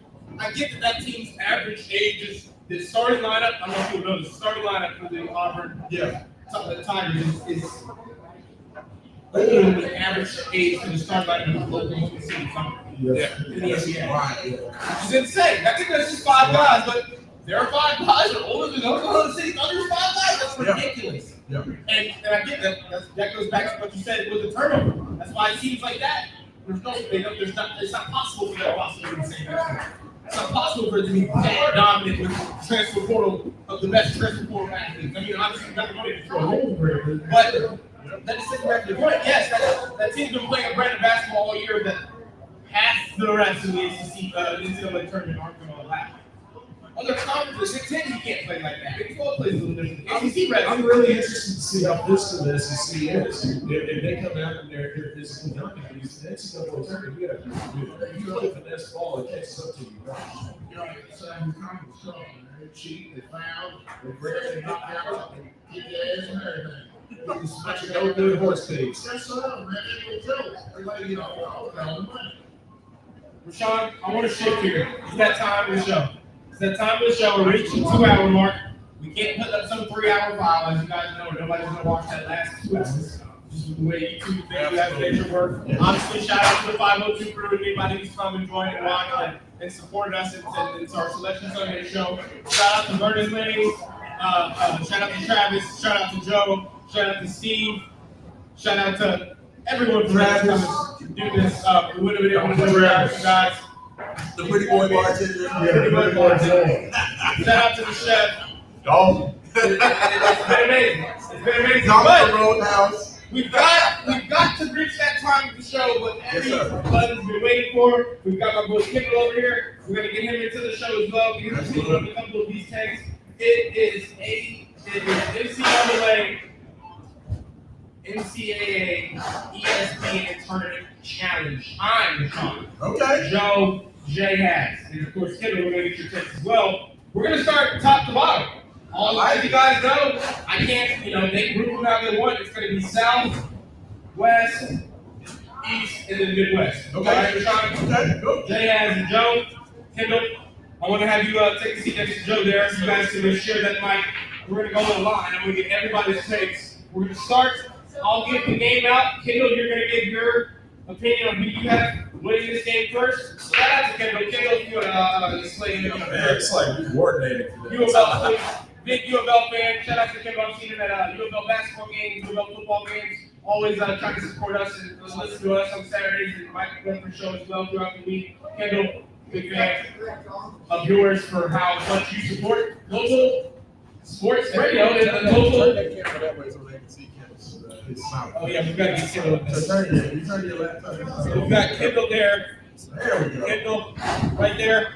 And we're going to start right at the top. Sean, JS is going to be mine last. We'll go my take and then we'll go to the next game. We'll just do it like that. Oh, I like it. Anyone listening, if you guys want to come up, if you hear a matchup that you want to give your take on, if you're a fan of somebody, you want to say why you think Louisville's going to be trained or why Kentucky's going to lose in the first round, feel free to come up and let us know. But I like it. So starting right at the the start, official Wake Up 502 Bracket Challenge. the official Wake Up 502 crew tournament challenge. I like it. All right. Yes. All right, it's time. Yes, We're sir. starting off first. Obviously, I mean, it's going to play a game. We know the first seed is going to be waiting for the Alabama State and the Stanford, the SFPA team. I don't even know who they are, but I think Alabama's going to beat that 16th seed. Yeah. So I don't really want to do the teams that are waiting for a play-in, but we're just going to start with Louisville at the top, because Louisville is the next game in the South region. So 8th seed Louisville will be in Lexington in the South region facing 9th seed Creighton. Kendall, what you got? Quick little 10 to 15, 20 second, 30 explanation on why. I feel like this is for us. It's a good matchup in the sense that I think people if we had gotten a 7th thing, we could have had to play Arkansas, a team who I think they have more straight up talent than us, like that kind of thing. This is a team. Creighton is very good, very well coached, but they're not going to make us do things that we're uncomfortable with. It's a team we're going to be able to play our style and go to, especially with Rainy. And I like us. I think we're going to be able to play our game and win with the way we like to play basketball. And I think that's all you can ask for is you're playing a team and you can play the way you want to. I like that. And I like that. You're right. You're right. I think Creighton, yeah. Obviously, the only team we're going to have to defend. We're going to have to get a game plan defensively for them. They're not going to get a defensive. Stay on Steve Ashworth. That's all that you got to say. What do you think? Where'd you find this guy? Because he just said everything I was thinking. I'll cut it real short. He said, no, we get to play our style of basketball. That's all you know for when you get a turn and draw. Are you comfortable playing your style of basketball, or are we going to have to adjust the way that they play? I think we can play UofL style of basketball against Creighton. And we can win that game. I'm not going to say it's easy. If Creighton comes out and they shoot lights out like they can, it's going to be a long night for the Cards. I like that. Sean? Yeah, for me, I like the way St. John's look defending. Creighton doesn't necessarily like a lot of physical on-ball defense, and I think that the way Louisville plays defensively is going to give them problems. And I think that's where the game is going to be won. And I think Louisville's physicality defensively is going to give them some problems. Yes, with Ryan Carpenter alone, down low at 7'2". Yeah. Being tall, skill, long, gets a lot of shots. Yes, he's good, but I think we're going to try to do him a lot of the same way we did Mexico Manila. And we're just going to try to make it tough on him, get into his legs, get him low. I think that Bulls want to win, first of all. Two is, I don't like playing BYU teams. You know what I mean? What do you think about BYU? I mean, they play the shit I like it a little bit, you know what I'm saying? But why you call out Creighton as BYU? I wonder what it is. What you don't like about it, man? I wonder what it is about those two teams. We'll win, but they make long story short. We'll be victorious playing Coach Gus basketball. You're right. I think you guys have all know Dale. This Creighton team is a team that plays an offensive brand of basketball, has a lot of sets, a lot of movement on offense. It's got a lot of guys in the team that are sneaky athletic. Some would say a lot of smart, high IQ kind of guys, right? But at the end of the day, not a lot of athleticism on the defensive end. Not a lot of defensive stance that's going to really worry. But they have coaches on the court. They got coaches on the That's court. what They listen to their coaches, and they're well coached. They listen to the game plan. Scrappy guys, right? So, listen, all jokes aside, though, this Creighton team is a team that it's like we just said, even in our joking manner, great offense, a lot of moving parts on offense. A team that does rely on offense, right? This is a local team where everything starts on defense. This is that favorable kind of draw. So, I'm right there with you. One other side note, the Stephen Ashworth, after 17-7, 16.7 and 6.86, whatever. I call that 17-7. That's very good. Let's talk about he's their version of Rain Smith. Right, Bill's got a clip. But also can ball handle and facilitate. Yes. That's exactly that's a great point, Rashawn. But off the ball, he's just as big. So the kind of matchup though that Terrence Edwards, if you're gonna play him off the ball, you're gonna have to play him all night. He's not gonna be able to shoot over, and you're gonna try to make it good facilitator. Chucky's gonna have. So that's where it's going to see Chucky Hutburn in his nightmares. Exactly. That right there to me is he's such a big part of Cal Becker being that pick and roll, that pick and pop, and Cal Becker being able to catch the ball in that 7-8 foot range, 1-2 dribbles and do something. James Scott's going to be in front of you now. Jamal Harris is going to be the help defense. Phil Walker's going to go down the shaggy. Yes. So that's not going to work. I like it. But Fellas, I like how we're on the same page there. I think we all got off in that first round game. I didn't even bypass it like that, but we don't know who's going to win. And it's going to be a 16 seed. Andre doesn't seem like the kind of first seed that's going to lose to a 16 seed. No. But the next game after that, we're going to have Michigan and UC San Diego. Kendall, why do you start off? UC San Diego is very good, but I see Michigan at 12 seed, UC San Diego. I see, to me, Michigan is a team that almost upset. I don't want to say that about any team, but they're so so they go 6-11 Danny Wolf and then 7-1 Vlad Gold. It's that size, like against UC San Diego, has not played a team like that. Michigan turns the ball over a lot, like they're bad, but I feel like they are going to, when they get down the court and can get into their offense, they're going to be able to do whatever they want. Like there's just, you sit there where it doesn't have to match up to be able to stop them, 3-4 times. So I feel like if Michigan gets like one good, 9-1 run where they can get up 7, 8, 9 points, I feel like that game kind of ends. Because I just don't think this is a good point. Yeah, you see a roster like that with that many kind of do it all kind of. No, I mean, like you said, that Wolf goal at 10. It's going to be something. That's way too much.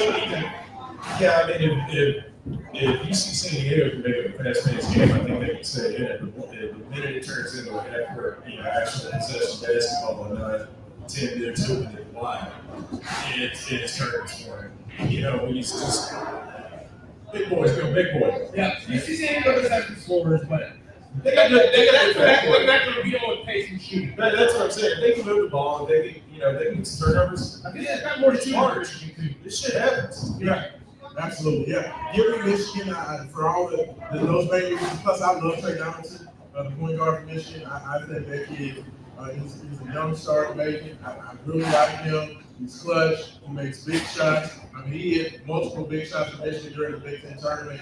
So yeah, give me Michigan. Yeah. I'm going to go a little too much. I'm going to say Michigan will win. I think two big boys in the middle. And Michigan at that point guard is nice. But I got Michigan winning this game. All right, I like it. We're all on the same page there. You're taking Michigan? I'm going to take Michigan as well because I just don't see UC San Diego. If the route to not being able to win, they have to be able to do 40 minutes, and that's going to be tough to reduce the court. But you never know. When that 5 and 12 line, that's when it happens too. So if they can get hot, because I think, like you said, the other way around, Kendall, if vice versa, UC San Diego, if they get a 12-4, 14-6 kind of a lead, and extend that first half to get a close game, you never know what comes in that kind of second half, right? It's college basketball at that point. For sure. I was, my bad, real quick. I was, Michigan, they turn it over so much, and they're one of those teams, they can, once it gets, the snowball goes back down the hill onto themselves, they kind of collapse. Happened with Maryland. Maryland was playing their game, but they didn't do anything crazy. They just kind of Michigan collapsed on themselves. If you send out and turn the ball over on them, I get them tight. They can very well. All right, so next game in the South here, it's going to be Texas A&M, the 4 seed against 13 seeded Yale. What do you think, Kendall? I think when you Texas A&M too. So I went to Missouri for a couple of summers, and I remember we played them. They're so physical, and so they collect, I believe, 40% of their misses. 40%. And so a team like Yale, I know I just said upset, but I'm not gonna say it every time, but a team like that going against Yale is very good. They're very well coached, talented team. But they haven't played anything like Texas A&M teams that's going to challenge you that way, physically, defensively, on the glass. Like that's going to be such a step up. I think even if Texas A&M can play their C+ game, if they're locked in, just collapsing the backboard, I don't think they need to do much. They create 10 extra possessions. So I like Texas A&M. Joe? I have nothing analytical to say about this. While I hate the young boys at Texas A&M, me and the Lord got an agreement. I will never pick an Ivy League school. So I'm going Yeah. I mean, personally walking through that door, so I remember people real upsetting UCLA way back in the day. The backdoor cut to get the since then Ivy League has never really been it. So I think you see. I take that gentleman that's got that high blood pressure surgery to home, Pennsylvania. Right there with you guys. I like Texas A&M here. Yale, while it does have a funny little offense and a big game that can be things done, honestly, looking at this story. Go to the defense and play a game with Texas A&M. Yep. Next game, it is out. We got 6 Ole Miss against what's going to be a play-in game of SDSU or UNC. So let's talk. We'll get both here. UNC is going to beat SDSU. And then give me your first round matchup with who you think's going to get into that first round game that you like against Ole Miss. I think San Diego State wins.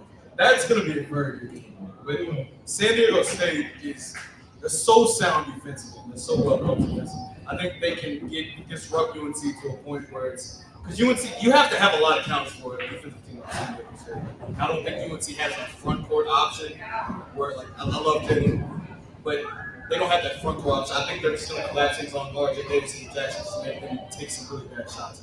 But I like San Diego State in that game. But I think Ole Miss is just very good. And they'll turn San Diego State over enough to the point where San Diego State should have the points. So I like Ole Miss. But I do like San Diego State. Joe, what do you think?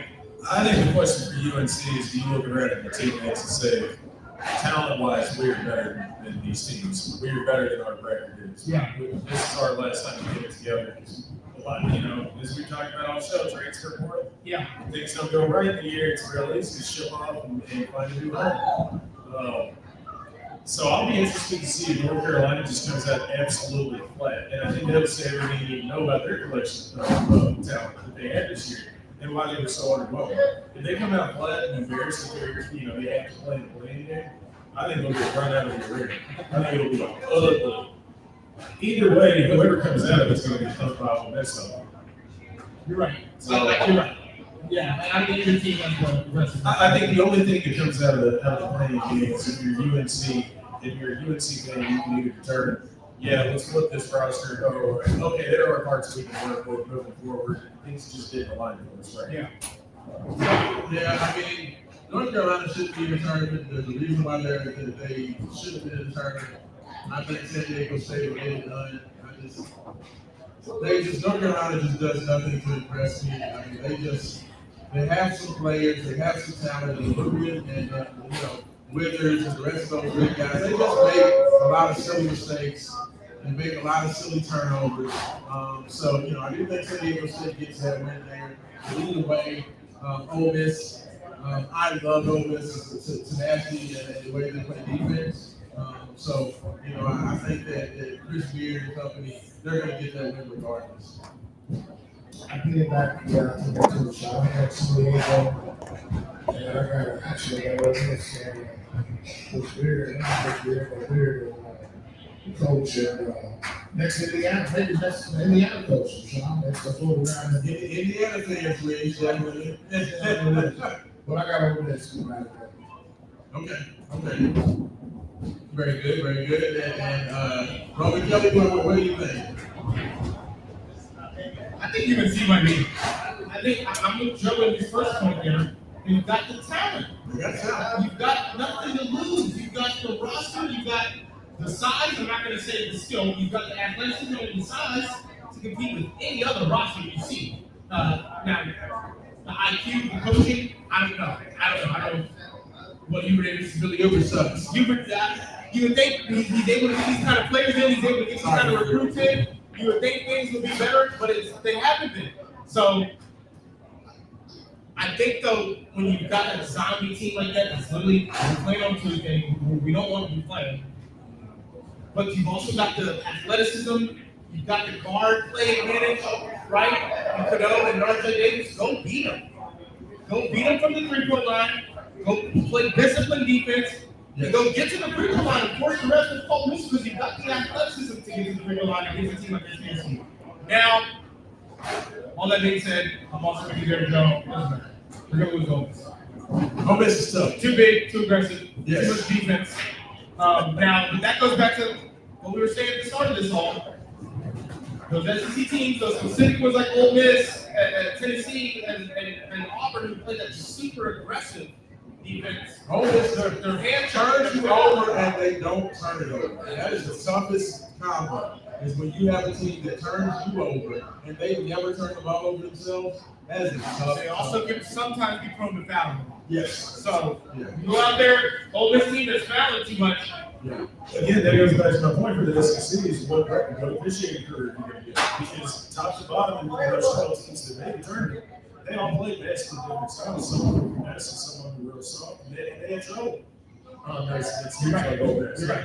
Yeah. Ole Miss can get out there and have the wrong crew that they're not allowing anything, and they're going to call every tick tack. So SEC's fate, I think, is one that hangs directly on officiating this tournament. And as you said, Rich, I think that's so like it's underrated. Like, let's say they create 8 more turnovers. That like the ceiling for that is 16 extra points. If you want to put it through, yeah, they're gonna get more shots. It's a hard thing to have. They really impressed me when they came to the KFC upset. But I got to see that team up close.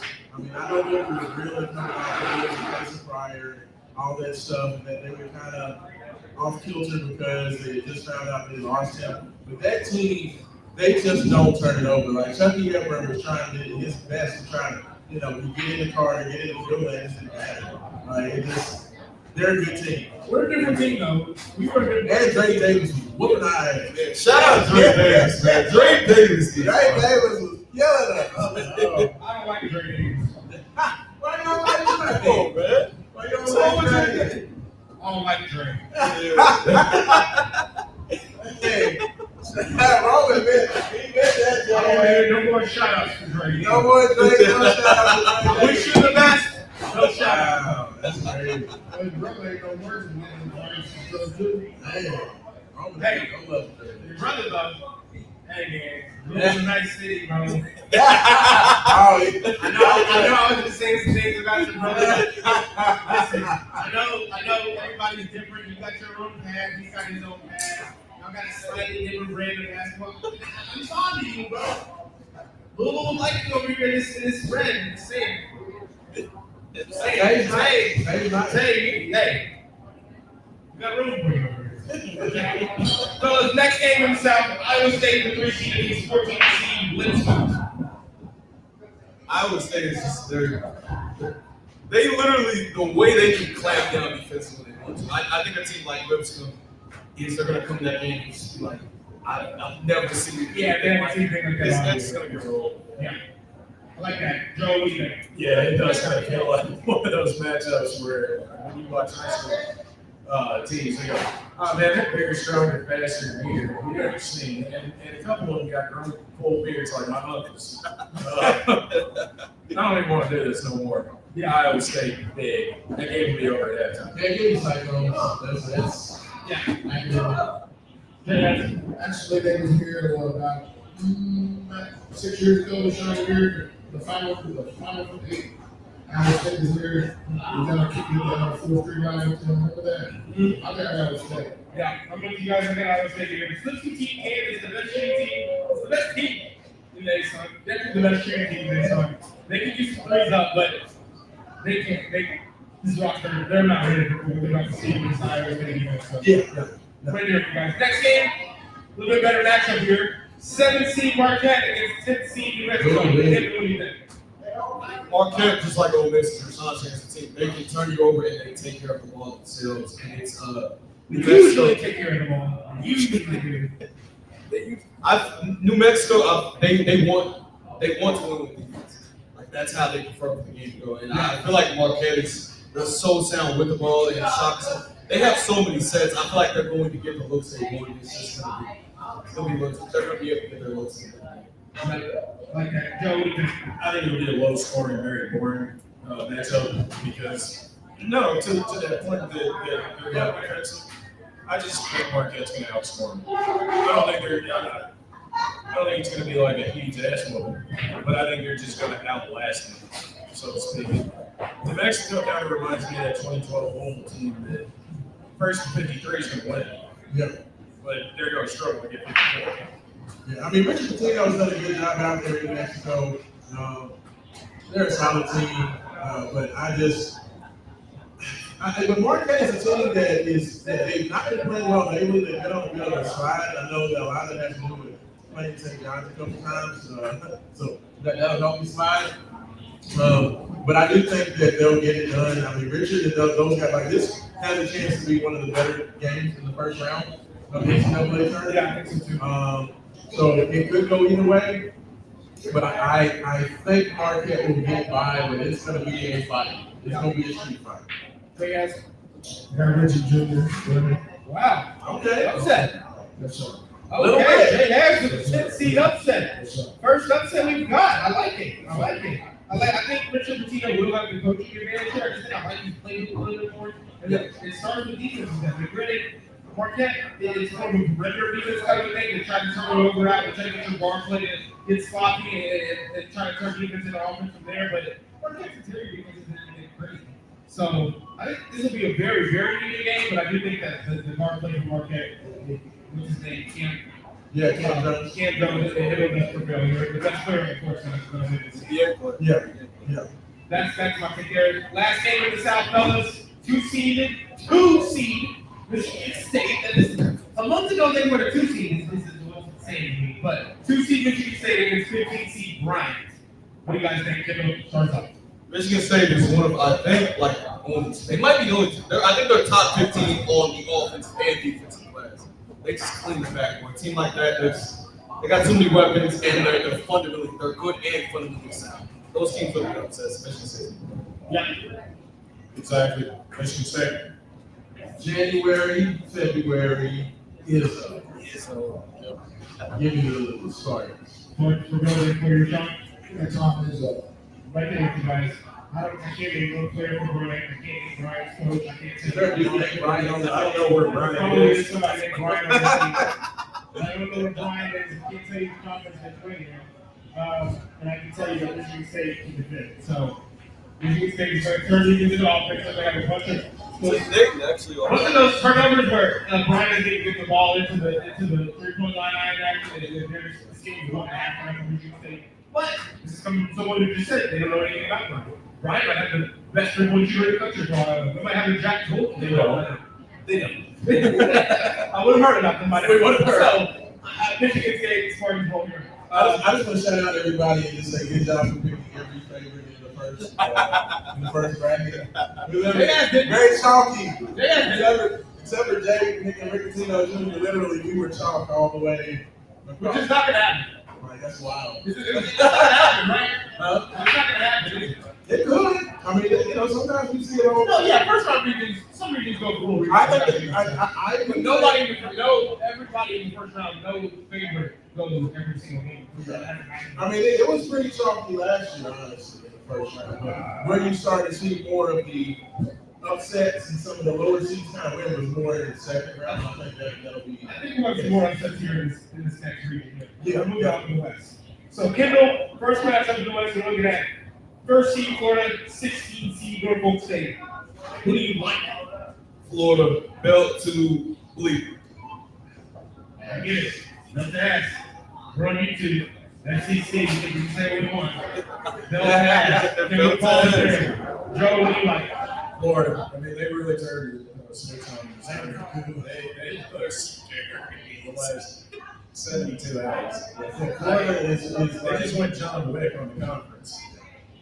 they look like they could be one of my 2 or 3 favorites for that. They're not worried about talking. I love my HBCUs, but not for me. That's Florida. All right.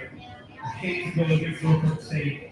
We've made good money all year. I do think this is going to be one of those games where Florida, for whatever reason, goes up like 6, 8.5. And people think we'll stay on the chairs throughout that first half because they stay with the time in the first half. They keep pushing it to 8, cutting it back to 4, pushing it around, cutting it back to 6. And Florida still wins by 25. So, I like Florida as well. Next game, fellas, number 8 seed UConn against number 9 seed Oklahoma in the West region. Who do you like that? This is gonna be fun if you're someone who's like on the fence of like you get into March. This might be like your favorite. There's gonna be a lot of points. This is gonna be the fun thing about this 2 offensive oriented teams, but UConn actually slows things down and they get into a sense. Oklahoma will we will run up and down the court 40 minutes of the game. Right. I'm gonna take this is my first quote unquote upset. I think Oklahoma, because it's gonna be so many points, it's gonna be close. Jeremiah Fears is so fucking good. I just don't. If they have the ball, 2 minutes left tie game, Jeremiah Fears either gonna get to the line or get a bucket. UConn's not gonna be able to stop him. So I like Oklahoma. Joe, how you feel? UConn showed me absolutely nothing that tells me they're going to step up. It's a big game, big matchup. And to his point there, Oklahoma will get buckets, and they will run up and down on you. And I think at some point, you're just going to kind of see a UConn team look deflated, and quit running with them. And I don't think it's going to be close. I think Oklahoma's going to go racing. Outside of the matchup between Solo Ball, which is one of the greatest names in basketball, Solo Ball versus Jeremiah Fears, just watching those two play against each other, like that'll be entertaining. But Oklahoma, I love their guard play. I love their tenacity. They're once again one of those scrappy teams, and UConn is too inconsistent. Like they go on very long scoring droughts, so they just don't do anything. And I think that Oklahoma's a team that can put up buckets. At multiple spots, give me Oklahoma. I think they get it done. But I am interested in that Fears versus Ball match. That guard play is unbelievable. That fast switch, strong, gets the hole. I got former Billy Samson Oklahoma. Wow. So Kendall, Joe, Rashawn, and AJ has all picking the 9th seed upset in Oklahoma in this game. I'm gonna have to go against you guys here. I'm sorry. 2-time back-to-back champs getting early. Has had a very disappointing season. For how good this roster is. This roster we knew wasn't nearly as good as what it was last year, and it was going to be interesting how they did this year, but this roster is better than what they showcased this year. We've got Coach, one of the highest county freshmen, a couple of transfer portal players, a couple of returning players. They had all the pieces he needed to be a successful team this season, and they look like a team that has almost struggled to be successful, right? So I do also think, though, that they've got the best player on the court in the end of the game. And I think it's his first round game. I'm sorry, the old soul in me thinks that the first round, the best player on the floor wins. And Liam McGinn is going to be the best player on the floor, in my opinion, in terms of an all-around skill. Hot take, right? It is hot. It is hot. That is a flaming hot take. It is. I think in terms of three-point shooting, ability to post up, in terms of just how difficult he is to guard, I think it's going to be a lot for Oklahoma to handle. I'm going to go UConn. Moving on to the next game in the West Region, we got number 5 seed Memphis against 12 seed Colorado State. Kendall, who do you got? I would tell people this is Colorado State, so they rolled into the Mountain West tournament. They had won 7 straight. Then they won 3 straight. So this is a team who's won 10 straight games. Mind you, they've also won their last 2 games in the Mountain West tournament by double-digit points. This is a good team, and they're very balanced. But Memphis is really good too. They're a team, Memphis, they play down and up to competition. But to me, they're a very good team. I think they could get up with any team. I really do. And this is going to be a close game. And as you said, bro, like it's the guys. Who's got the guys? Memphis has PJ Haggerty, who, if you're really somebody who thought that they could construe an argument as him being the best player in the sport of college, I really believe that. So I think it's just they've got the guys. It's going to be close. But I like Memphis. Yeah, I'm right there. It's going to be a tough matchup. They're the best 12 seed, right? Memphis, yes. Yeah, definitely. I mean, Memphis, they're another team that I don't necessarily trust because, I don't think they've been playing against the best competition for the last several months. And when they played against better competition, they weren't, really blowing the doors off. Give me Colorado State. I take Memphis in this. I'm with you, Rashawn. I'm with you. I think 12 is too low. I think Memphis is a better roster. I think Colorado State is a much better coach. You guys a lot more of a high intensity offense. There's a lot of moving parts of that Colorado State offense, and there's a lot of kind of mismatch for hunting in the Memphis offense, I think. So one of those weird teams don't really kind of play similar at all in terms of what it's going to look like. But Colorado State takes care of basketball. I want to play some really sloppy ball this year. This team that aren't in the tournament. So it's the best 12 team. I think it should have been 11th or 10th potentially in Colorado State. Yeah, I saw them looking 11th line. I think that was my projection. And then So I know Kelly Brackatelli, but it's tough. I'm gonna go Colorado State. There we go. I like it. And it feels weird saying it, but I'm going 12-0 with Fox there. Next game, I'm sure Joe Pelham is going to. I mean, there's no telling what Joe will pick. Joe, you like Memphis? You like Colorado State? Colorado State. He likes There Colorado we State. go. So Joe he got it. upset in Joe as well. So All moving on right. to the next game. Kendall, we got 4 seed Maryland and 13 seed Grand Canyon. Real quick, just 10 seconds. Real quick. For us, for University of Louisville to get 8 seed and Memphis to get a 5. Memphis played in the American, mind you. And if you could, like, let's say they thought the American was as bad as AC is. Let's say it straight. We beat ACC teams worse than Memphis beat American teams. And so for you to think they blew out Mississippi, I understand that. And they beat Michigan State when they went to the Battle for Wins. I understand, great wins. But for you to give us 3 seed lines for this team who they were in dogfights in the American They're not every even week. looking at 2025. It's like they're not even looking at They're not even. 2025. That's they didn't give it context. But Yeah, it's there. it's ridiculous. Yes, I share Great your point opinion. there, Kendall. Great point. You give me the matchup, and I'm sorry, Roman. It was 4 seed Maryland against 13 seed Grand Canyon. Listen, I love Maryland. I low key, I wish they were like a 6, so I could be like, this is my. I can tell my like friends know like this is my Trinity like Final Four. I love Maryland. They're balanced. They have great guards. They defend. They can shoot. And Derek Queen he plays below the rim. But Derek Queen post up is one of the best plays in basketball. If you can get Derek Queen in an isolated post up, I don't care who the center is. Come on, Lalo can do. I like Derek Queen. He's got so many moves today. I love Maryland. They're always. DQ, baby, DQ is going down, Maryland.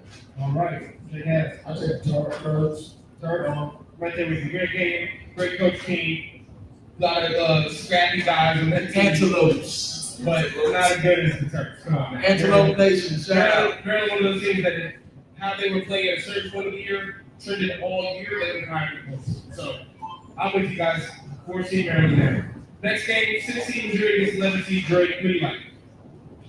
I gotta go with my Tigers, man. I went to Mizzou for school for a couple of years. I think Mark. They played Mark Mitchell from Duke at the 5. He can take your 5 out to perimeter and literally like triple drop him like he's a point guard. I think it's too much of a matchup nightmare for Drake. Drake, excellent team, balanced team, but they haven't played a matchup like and Mizzou can run. They scored 110 points against Alabama. 110 points. A team with that offensive floor is A team just that was top 3 in points per game at one point. right. I don't think they're going to get upset because even if they're not bringing their game defensively, at best Drake can turn this into a tie game with like 4 minutes left. Mizzou has the weapons. They'll win that close game. So I like Mizzou. I like Missouri until I saw them play Kentucky at home. And they showed to me that they are the dumbest team in America. That was senior day too, Mike. They have talent, but them boys ain't got no basketball IQ. Give me Drake. I like Drake. They're one of my upset specials. I like them as a dark horse going into the tournament. I'm not going off that now. To me, it feels like a game where Missouri's going to do something stupid and down the stretch, and it's going to cost them the game. So give me Drake. Take Missouri. With you there, Jay has will take Missouri as well. They can score too much for this great team, I think. Next matchup in this South region here, or no, in the West region here, we've got 3 seed Texas Tech against 14th seed UNC Wilmington. Who do you like, Jay? Texas Tech, I think they should have looked better against Arizona. So they concerned a little bit in terms of like their long-term roster. They'll win this. They're balanced. They have great guard play. JT Toppin is one of those guys who are a mid-major. It's just I don't know what the hell they're doing. Right there. Texas Tech. Who do you think, John? Yeah, same. You Texas Tech. Yes. Texas Tech. All right. Let's go and wrap you guys up there. I'm going to take as well. No upsets on that one. 17 Kansas against 10 seed Arkansas. This is going to be an interesting game. Who do you like, Jay? Ooh. Kansas is they were the number 1 preseason and they had a right to, but Dickinson and I'm sorry, who's their point guard? The number 1, he's returning. He's the Yeah. He's number 1. No, he's number 1. See his face, but I am blanking on his name. Is it Dennis? It's No. is it like We're about to have it right here. It is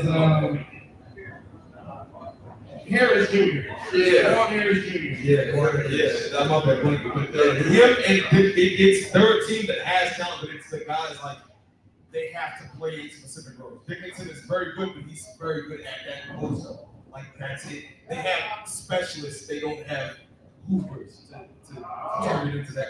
I like Arkansas's talent in this, and also like I'm just picking because I want to see Rick Pitino win.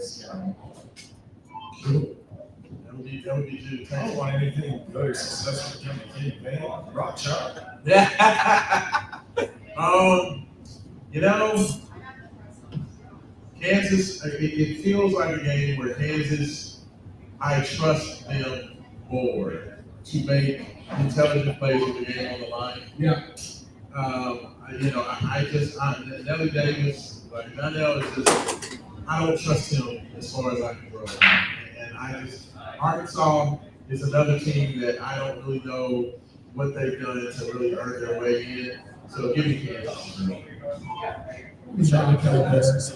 Okay. Yeah, I'm forgetting. Right. Got a bit of some mismatch there. I'm gonna go with Tennessee and Arkansas here. As much as I think you're right, Rashawn is the better decision makers and more experienced career player who's been on that Kansas team. I think the athletes are going to prevail. I think the play style is going to prevail for Arkansas. And this game's going to come down to 3-1. You know, Jefferson gets more threes. Yeah, I agree with that. I think Arkansas in this first round match has a really more game, and I'm also excited to see potential Calipari versus Latino. That must be funny. And You just want the story. maybe I'd like to, I wouldn't mind seeing Calipari beat Latino. I think that'd be funny, but at the same time, I want Kenny Payne. I want no success. I want no success. So I'll be just as happy if Kansas wins this game. I feel just as good. And Kenny Payne's going home. Also, real quick, there's always that team that's like they start top 10, they like were in and out the year, and they get in the tournament, and you're like, well, what if they just turn it on? Kansas is not gonna be a team. Don't do it. Don't pick them thinking they're all of a sudden gonna play as the best team. They're not. Just don't fall for the trap. Like Kansas is good enough to make a final. You're right. They are. They could. You're right.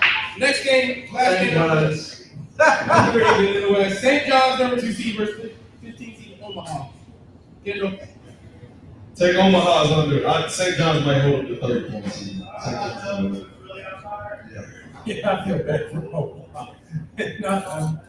It's well documented. I'm not a Rick Pitino fan. But the man can coach basketball, and he specifically can catch defense. And they're just going to be in a sauna all day. Let's go back to corn country, Omaha. Yeah, give me St. John's run away with this one early. Well, give me the golden boy. Ricky B. Ricky V on Jazz. Rick I'm Pitino. gonna go with you guys as well. St. John's gonna get past Omaha here with the line. Defensive and interior, defensive roster like this, and then the ability to score on the inside like that. Moving on to the East. We've got the first seeded Duke going up against 16 seed play-in game teams. We're going to move on from that. I think all of us are going to probably see Duke. Nobody knows either of those 16. Yeah, we don't know how good those 16 teams are going to be, and I don't think it was a pretty upset there. We're going to move on. Even without Cooper Flag, we put it in. Yeah. AC Mississippi State against 9C Baylor. Kendall. I like Baylor a lot. And the idea, it's like that girl you never actually got to like. The idea of Baylor is so much better than the actual thing. Yeah. And they're good, and they could very well win this game. But I like Mississippi State. Baylor does not. Scott Drew, for some reason, has gotten away from his best Baylor teams were defense and principle. They don't defend anymore. This man said she looked good till he take your wig off. You see Baylor for 2 minutes, you're like, this is the best team in America right watching 40. It's a horse. No, I like Josh Hubbard from Mississippi State. Baylor's not going to be able to contain him. I think that this is going to be very close, but I like Mississippi State because I think they still have some defensive principles. Baylor doesn't defend, so I like Mississippi State. I'm going to give the nod to Baylor just because of the coaching. I think they have the advantage there. If the game does come, it's close at the end. I like Drew calling the plays. Yeah, Mississippi State you can also fall into my trap of, not the greatest IQ with a lot of great athletes. I love BJ Edgecombe. I think he's going to be one of the top 10 players taken in the draft this year. I love his explosiveness. He's a very talented kid. I don't necessarily think that Baylor has the talent, but I think Drew's a better coach, and they'll figure out a way to get it done. So I'm the Bears. All right. I'm with you guys there. I think Clark Drew is going to be they're going to have a better coach team. I think going to a little bit more experience as well with them down there. Take the Bears. Next game, fifth seed Oregon should not be a fifth seed. Should not be seated higher than Louisville at all against 12th seed Liberty. Kendall, what do you think? Liberty is an extremely strong 12. There have been years we didn't have strong 12. Liberty is extremely strong 12. I think Oregon is one of those teams where this will be close in those last 10 minutes. Oregon will be like, how the hell are they still in this game? They're a little tight. I think Liberty is going to be better than them over the course of the game. I like Liberty. There we go. Okay, I'm going with Oregon. I don't think it should be a 5 seed, obviously, but I do think that I think we'll win. The biggest thing I like about Oregon is their balance. I like Bill, the big man down there with the receiver Caroline. He looks like he's like 35 years old. Yeah, he got two has absolutely two mortgages. He got an ex-wife. That's one thing. What's his fault, though? You know what I'm saying? He's calling it Big Blue. Ain't that the conversion of Big Blue? Big Blue got 3-2. Yeah. So, I like Shout out Bill. to Big Blue. I like Shelburne. I just think that Oregon has just got a little bit too much athleticism on the side. Yeah, I'm right there with you. Well, both these teams will kind of play kind of fast. I just think Oregon will prevail here with the defense. Yeah. We go on to the next game. 4 seed Arizona against 13 seed Akron. Kendall, we're gonna speed this up a little bit too. We gotta turn that in this next 20 minutes in this stream, but try to get these little speed picks here. Absolutely. Discuss more in the Kentucky. Arizona's an airport team. You take it off the bus, they look like they are. They'll win this game. Like it. Joe, what do you think? Arizona, they got too much talent, right? Caleb Love, baby Arizona. One of those matches with the best player in the first one. Yeah. Next game, we got 6 seed BYU against 11 seed VCU. Now, this game is going to be an interesting game here. Both of these teams will put some points on the board. Kendall, what do you think? It's going to be tight because they play into each other's strengths in the sense that BYU is slow, but VCU is slow, and it's offense versus defense slow. BYU wants to run the offense, VCU wants to put the clamps on. I think BYU just makes too many shots. BYU is, before they lost Houston, BYU was rolling. So I think BYU wins. I think VCU's with the clamps on. Every time I watch BYU, one of the weird things about being a bartender is you don't necessarily get to watch your team live. You have to watch it when you get home. But you do catch all the West Coast basketball, all the West Coast football your heart desires.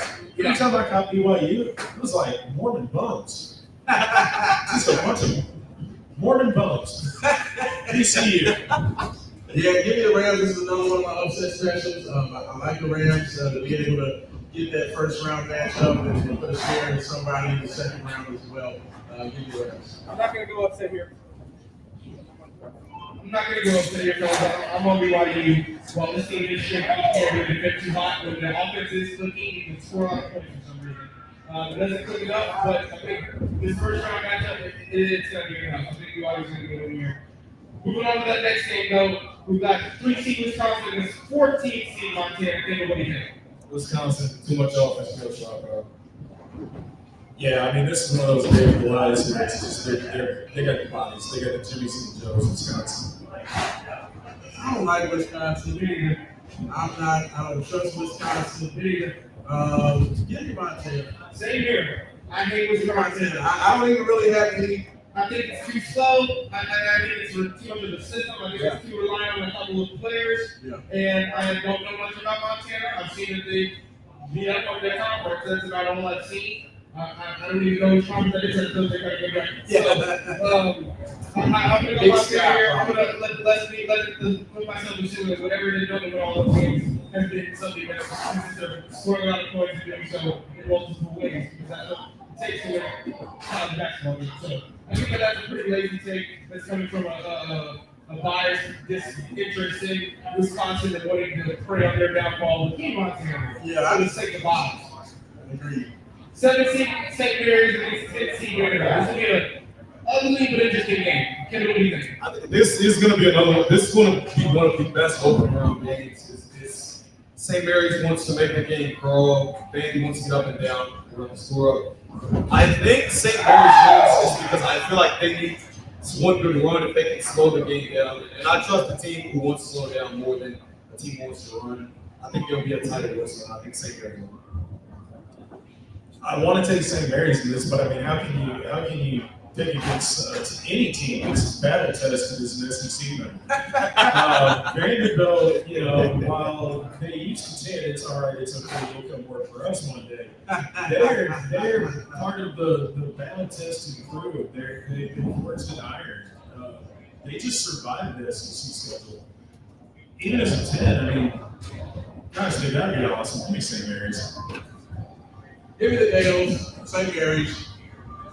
Blue baby. All right, I don't know if you guys did. That's St. Mary's team decided they play fun basketball. They don't get to see Vanderbilt level defense very often, but I think they'll be able to compensate for half the basketball to get comfortable. But I don't like Vanderbilt's offense really. So they did have a couple of wins in the games. That's about it. And those games will go to the top and really look good. In my opinion, it might be a part of this SEC. This is how it is. I'm going to go the Gales as well. You guys there. Last game, number 2 seed Alabama against 15 seed Robert Morris. Bobby Moe. I'm a Robert Morris supporter. Roll Tide. Roll Tide. Always been fond of Robert Morris. But what do you guys think? Kendall? Alabama, and I think they'll cover it. They're just going to run up the Bama is one of the teams in that conference I've been taking digs at all day. I'm cool, man. When they're on, they're on. I think when they're on, they're the best team in the country. I agree. They might be my favorite. But even when they're on and they're looking like the best team in the country, they'll still allow 17, 90 points. Yeah, I'm tied. But we love you, Robert Morris. Yeah, absolutely. Shout out Bobby Moe. Shout out Bobby Moe. But yeah, you Roll Tide. Roll Tide, all the way. Shout out to always, but we got Roll Tide. Last region, fellas, Midwest. Let's get these out quick so we get a nice little show. And shout out to Vernon and everyone for great ways here. Absolutely. But first seed Houston against 16 seed SIUE. What do you like, Kendall? I'll talk about upset proof. Houston is a team, if you play them as a mid-major, the way they crash, the way they defend you, just going to be over. They're going to win. Yeah. H-Town. Yeah, Houston. Yeah, I'm gonna do it, guys. I'm gonna make a few brackets because of the challenges that they can take out every day. One, obviously, we'll have a Houston championship bracket that says that defense. At the peak of their game, every top team's peak of their game this year, at their best playing basketball, Houston's defended them.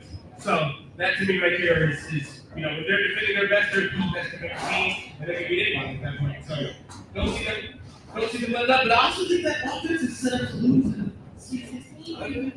We've seen it happen before. I wouldn't be surprised, but I guess it's probably the healthiest that Houston's been since 2010. you can't beat every damn team scoring 65 points. Yeah.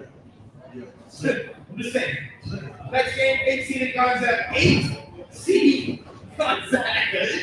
It's just so twisted. It's just completely numbers. Whatever. Screw it. Throw Gonzaga down there at 8.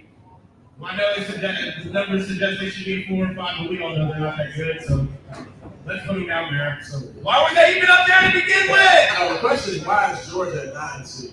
Even more so. Georgia was first round. Georgia was first round a month ago. A month ago, they won one game in the conference tournament. That win against Florida, man. It's all it takes. Be the 1 seed. Be the 1 seed. Be the 1 seed. You're safe. But what do you like? I like Gonzaga. I think they're more balanced. They have more weapons. But I will say, Asia duel. Georgia has the best player in this game. I think it will be closer than people think, but I like Gonzaga. Yeah, I like Gonzaga as well.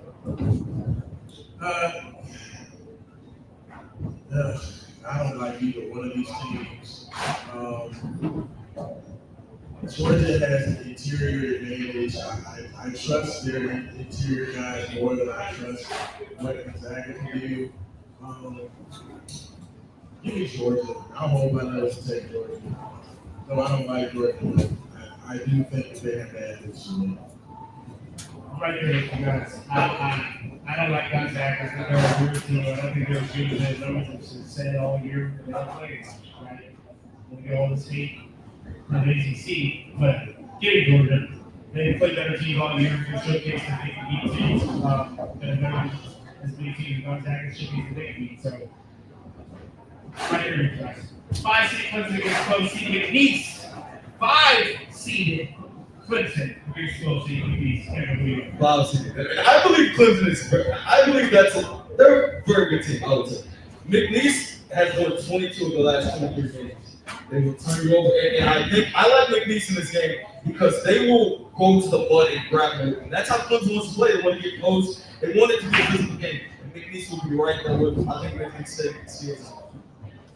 Yeah, I was going to say the same thing. I'm really not sold on Clemson, and I'm not trying to, backtrack on anything I've said. But yes, the ACC was down this year. We took advantage of our schedule. I don't think Clemson's that good of a team. I think they're a 5 seed and very easily get upset by a 12. If they don't, looking at their next round matchup, I think they're out. So, McNeese. Yeah, give me McNeese State. This is the third of my upset picks of games that I really and teams that I really like.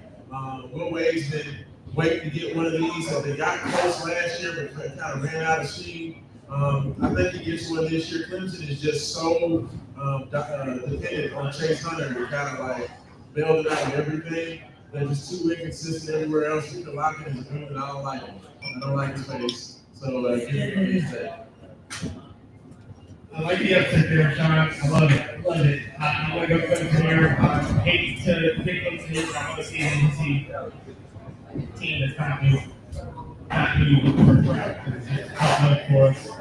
Unfortunately, that's a terrible reason to pick a team I don't want to see here. But also, I think McNeese State or McNeese is good enough.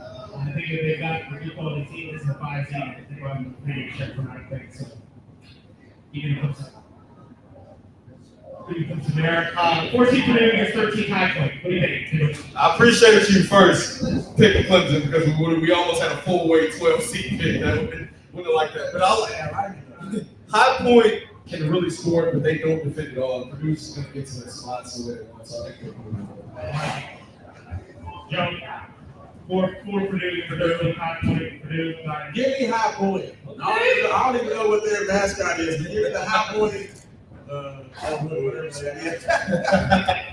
I'm going to go Purdue here, and Boilermakers offense can really put some points on the board. They had a great point guard in Wake Smith. He's going to be in that first round matchup. 16 Illinois against potential Texas or Xavier matchup here. Fellas, we'll probably skip this one because Texas and Xavier is its own matchup. Yes, so Texas. I think I like Texas. I like Texas. I like Texas over Xavier, and I like Texas. Really? I like Texas over Xavier and Illinois. Trey Thompson. Yeah. Trey Thompson is a bucket. Okay. I like it. 3 seed Kentucky, 14 seed Troy. Fellas. Troy can really defend. Like, they can really defend with Clemson. But I think Kentucky, to me, is a team. We saw with the Tennessee game. Tennessee is metrics, and I think I test to be the best team in the country. Kentucky just has too many ways to score the basketball team. And I think they'll win here.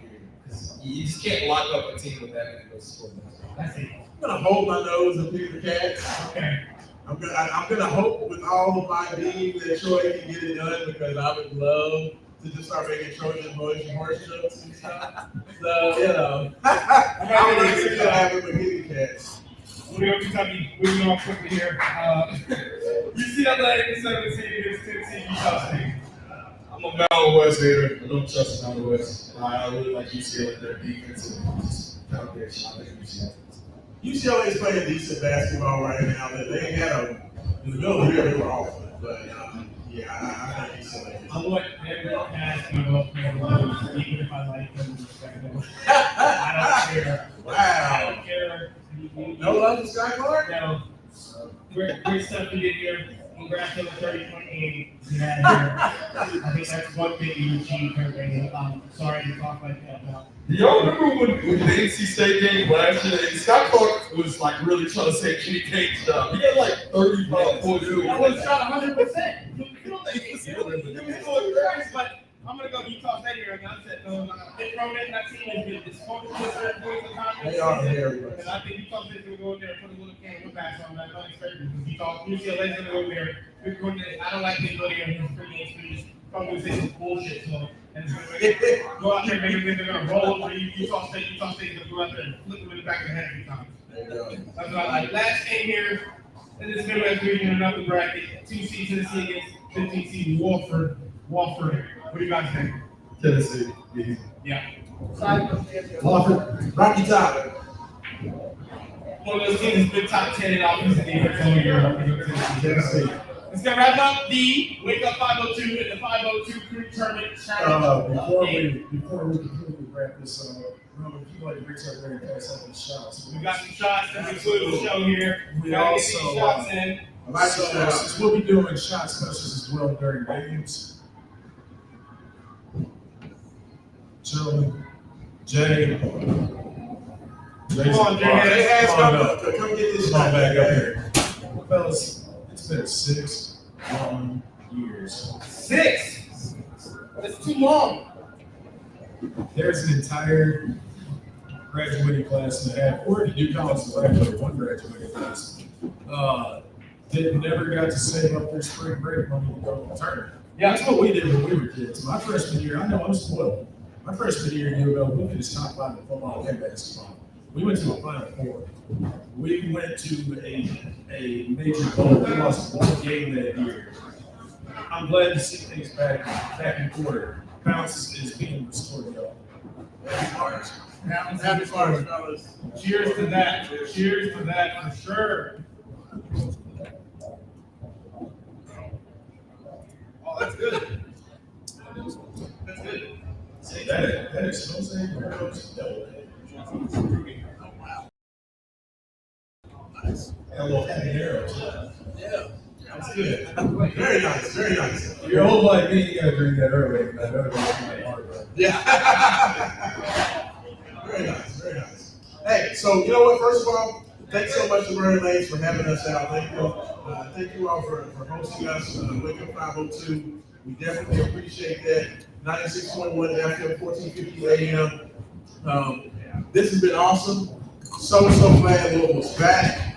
So it's been way too long. I know, things could have been better from a seed perspective, but it's just exciting to be breaking out the brackets and actually everything. That was going to be my concluding point. Not to interrupt you there. No, you're great. Not to bash on the committee, bash on all the negatives and what it just draw for me. Oh, we got one seed. We're back, fellas. Yeah, seriously. Let me tell you how I know we are back. And this is why, I'm going to go into this week and I'm kicking this week's ass, y'all. And every UL fan, we're going to go forth and kick ass this week in life because things are back to normal. We're bitching and whining on social media that we didn't beat Duke in the championship with 8 bodies and 3 towels. Great problem that. Great problem that. And today we're sitting there going, you got to be kidding me on the season. So we're an 8th seed in the NCAA tournament and we lost our, I don't like to say it, the most expensive player that was going to be projected to be our most productive player, and our was going to be our backup point guard, our primary ball handler, someone who's probably going to be playing at the end of the game, even if he didn't start. He's going to be playing at the end of the game, along with Chucky, Corin, Terrence, Noah, and Casey was going to be the projected lineup at the end of the game. So, and he still got to the ACC championship game. And he's got us mad about our seeding in an 8-9 game. So unbelievable. And I will say this, Kareem, he's not Chucky's probably the best player. Our offensive plays are sets. They are 100% predicated on the gravity that Rain coming off the screen alone. Yes. What that does to a defense, that sets the table for everything else offensively. Almost won the ACC tournament without him. Almost won the ACC tournament, and this guy is like, his gravity, your offense is predicated on that, as it should be, how good he is. And I will also say, opening round, Creighton is a good matchup for us. We feel good. So we all pick Louisville. We feel like we're going to win our opening game. Like, Auburn's scary, I understand it. We're sitting here feeling like we're going to win a NCAA tournament game. A year ago, we didn't have a coach. You're going to have to take that ball right now. We're sitting up here confident we're going to win a game in the NCAA tournament. A year ago, we didn't have a coach today. It's amazing. It's amazing. Take that in. Take that in. Louisville's a blessing. Whatever happened in the program, excited, the city is on another level. They play in the NCAA tournament. We won the 14 teams that did part of it. Yep. All you have to do now is go handle your business. Yep. One game at a time. If you're Auburn, Nebraska, Oklahoma, your mama, your daddy, whoever it is, handle one game at a time. Yeah, That's that's all right. you gotta do, man. It's all you can do. Even if you do win, you gave an effort. You got that, your organization back to where it's supposed to be. You know what? The one thing that the committee did by putting this, giving over the straw, is now, in my personal opinion, even if Louisville was to lose to say Creighton in the first game, it's one of those things where it's the committee's fault. You know what I mean? To a degree, And a yeah. lot of people will be like, like Louisville got given a horrible, got the other hand. So it's almost like a no-lose situation. Here's the thing, like what the NCAA did, if you want to try to turn this into like glasses half full, y'all just gave the bastard redheaded stepchild a chip on the shoulder. Yeah. How'd you go doing that? Yeah. We were already down. We were down bad. Yeah. You didn't need to give us motivation. That's all he did. This Pat Kelsey's going to take that. He's going to run with it. He's going to He's say, gonna leave. this is it. He's going to say, this is your last game. He's going to tell it. This is your last game going forward. Your last guaranteed game is the only one you got is your next. He's going to say that this team viewed you as middle of the pack, barely, even with the top teams in the nation, not right below the top teams in the nation. Actually, literally, at the start of the bottom tier of the teams in the nation is where they viewed you. How many athletes kissed that guard a bird on that floor? Hey, I mean, I know T. Bill and Chucky. They might say that he didn't do good, yesterday, whatever. But they didn't watch time. Yeah, You're going to see a motivated team, you can't guarantee come whatever they play on Thursday. you're right. This is what I would do if I was, look at it. Look at that bullshit. Beat up, handle your business, stay on your man, got a good shot, take it, but play defense. Yeah. You know what I'm saying? You gotta get in that shit, man. If I'm sorry, this team can get an NCAA tournament, I'm sorry. much less two, they will go down, I think, each old heads is one of the most, I'm not going to say greatest, because they're not One of the one of the most special. And important.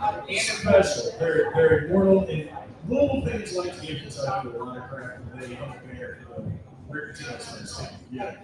Because they were coming off sanctions and they were awful, and you got a bunch of scrappy fronts out there, and they went hard. The next thing you know, Paul Ashford's on campus. Yeah. And then, That's it. and that's where I look at this team potentially when you look at the pretty much the number one point guard coming in next year. It's this guy came in and in 1 year. This coach flipped the entire culture, and the first thing he did was he won the fans over. The meme that I think about, and if I was to use one meme or one gift to encapsulate the Louisville season, finish the 24-25 season, that Game of Thrones gift of the guy with the sword yanks the sword off and has like the whole horde coming at him, and he's like, let's go. Like that right there, to me, encapsulates Louisville basketball in 2024, 2025. And if we got to go out, you're going to have to carry this out. You're going to have to knock this out. You're gonna have I'm to- gonna let you say Like that. something that old coach told me this, said, y'all are gonna hate me. You're gonna hate me by the end of 2 days. And a lot of you might even get to plotting about some jumping out in the parking lot. So here's what I want all you people, young Thundercats, to know. If there's 20 of you that jump me, one of you is coming to the ER with me. I can't take all 20 of you, but I'm gonna pick one of you out. Let me go with I'm you. taking you. Turn around. So check this out real quick, and I'm gonna let you go. Yes, sir. We got one more point going coming next year. That 26 is good for 2 English. Oh yeah. Oh yeah. Yeah. Hey, it's coming. Y'all, I've already got the intel. It's coming. So this is just a beautiful start, a beautiful ending, and everything this team has done. They have represented the city the right way, regardless of when it is. What you mean? I'm trying to say, I'm trying to say, everybody laughing, it's not a shit. What you mean by intel? Because the vibes is good. The cause in the tournament. We smiling. We The smiling. wink, yeah, everybody knows what the wink means. There's a whole lot of winking going on around Louisville basketball, so let's just enjoy this. It's all that matters. You know what I'm saying? I'm proud of the fellas. I cannot wait to see what happens this week. Cardinals, Creighton Blue Jays is going down. I think it's the second time we faced Creighton in this tournament. I think we put it in one of those. So I cannot wait to see that. Thanks so much to Vernon Lanes. Thanks so much for hosting us. Thanks to everybody listening Thank you, today. Joe. Like, comment, and subscribe down below. Yes. Comment what you guys want on the stream. 502 crew. Make sure you guys sign up. MainEventSports101.com. Yes. Sign up to be a member of the 502 crew for $5 a month. Access to meals for these kind of events, free entry to these kind of events, streaming, all those things, tickets. We got ticket sales for discounts, all the things of that nature on MainEventSports101.com. So we appreciate you, Joe, for letting us do this Yes, here sir. and connecting us Appreciate with it. Vernon Lanes. And shout out to Vernon Lanes. Shout out to Travis and everybody for helping us here. So There it is. Shout out Big to Travis, ladies and gentlemen. There we go. Hey, and Jay has, like we always end every show, without any struggle. There is no progress. Peace.